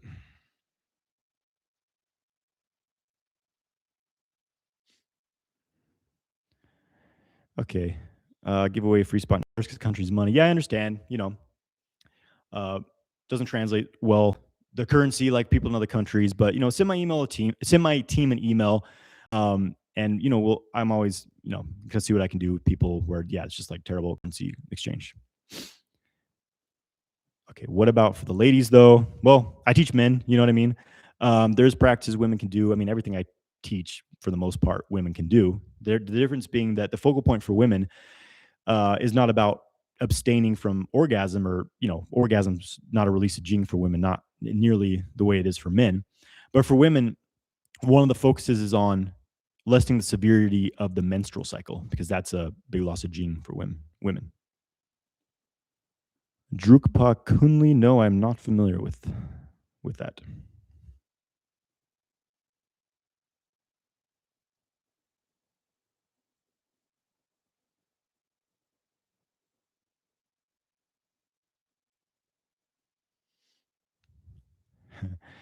Someone's asking home Xmas, but if you don't come at least once or twice a week, aren't you unbelievably horny all the time? I have to come at least every other day. That's just me. No, I mean in the beginning it was, but like this with is part of these practices, you're transmuting the sexual energy. Because if I wasn't doing anything else, and just like then yeah, all this energy builds up and I would be very horny. But and don't get me wrong, I'm horny. You know what I mean? But I'm able to put it into other things. I move it through my body. I move that energy to my body, change the form of it, and I put it into things. I put it into things I'm creating. I put it into my business. I put it into I create music. You know, it's a creative outlet. So I put it into other things. You need to be able to express sexual energy in other ways than just sex.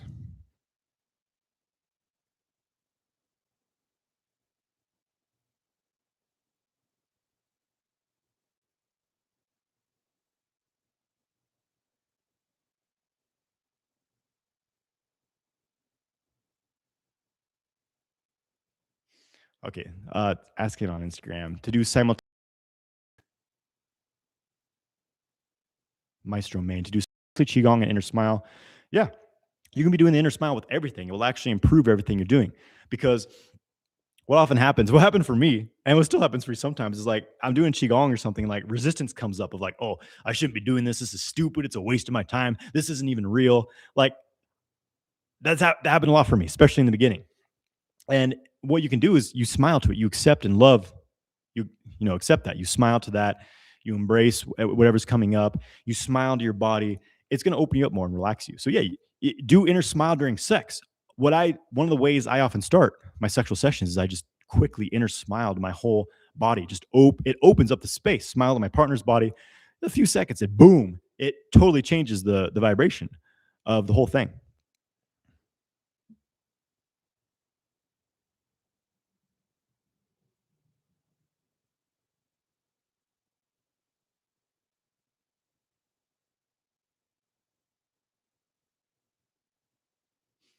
Okay, Juicy Vegan 2.0 is asking, what is my diet these days?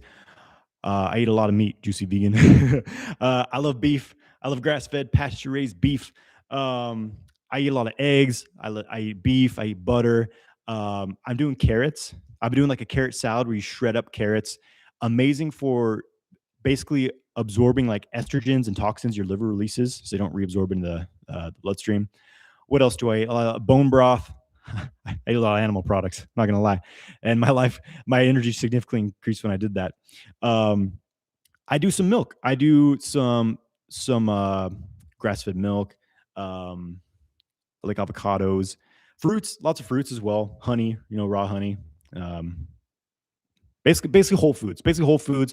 More towards the paleo side. I'm not like super strict about it, but I prefer to not eat grains, so I mostly don't. So yeah. I eat a lot of meat. I eat a lot of fats. I mean, even a lot of carbohydrates these days. Lots of fruit and stuff. So, you know, I eat what I crave, basically, and I feel good.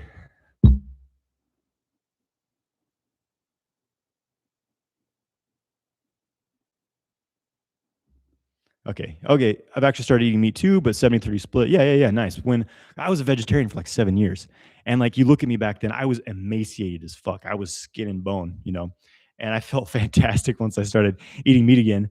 And I started with a small amount because I heard like, oh, you can only digest 4 ounces of meat at a time, which ends up not being true.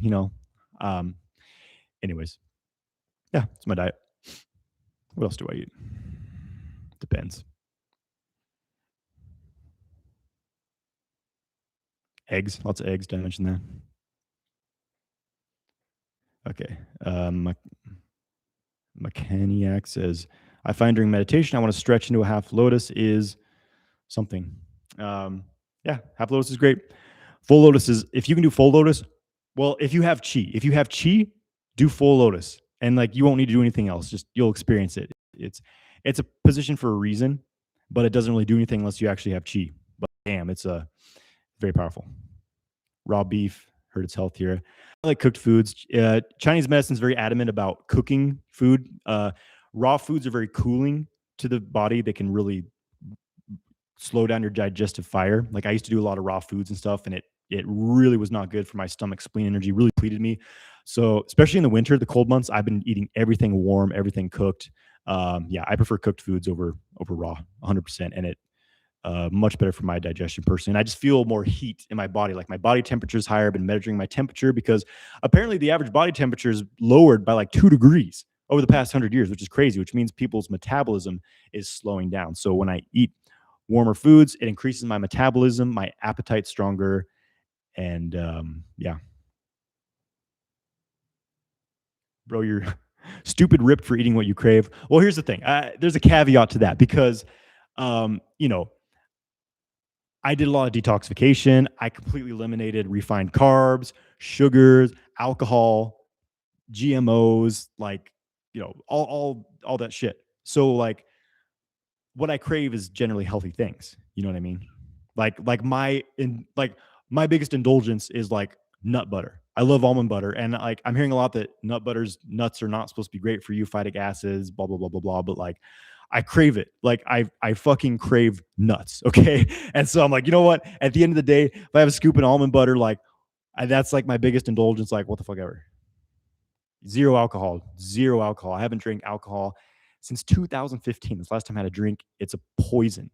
In my concern, do I have 420? No, I don't take any mind altering substances. Like again, the only drug I've had in that I've used in years is caffeine, which through like green tea. You know, I just when you do qigong, you become very sensitive, and a lot of people crave substances because their body's out of balance. Like usually because you're really like sympathetically dominant or something like that. Just it's like it calms down your mind. You get a hit from it, whatever. So I get high doing qigong, and anytime I used to smoke weed every day, but once I got really into qigong, drinking alcohol or smoking weed just made me feel off. It was clear to me that it like lowered my energy. So I was like, let's just not do that anymore. And it wasn't something I forced myself into. It was just like I feel better without it. So let's just do that instead.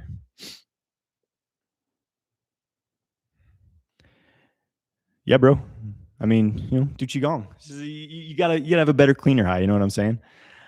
You cultivate your mind, your body, like also like let your inner child play. I think that's a very big thing here is like when you allow yourself to play, just enjoy life. You know what I mean? I think that's why a lot of people like weed is it like it kind of brings in this like more playful, present aspect of self. But there's a lot of negative effects of weed, and when you can get into that state without it, you don't need it. You know what I mean? Like allow your creative, playful self to come out.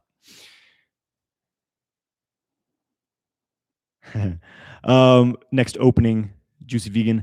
Um, well, with my online programs, my multi-orgasmic man program will be opening probably early February. I'll be doing some workshops throughout this year as well. So, make sure you're on my email list, which you can get on through getting my free ebook. There's a link in my Instagram bio there. Oh, you've been following for 5 years? Yeah, it is time to make the jump, bro. Yeah, man.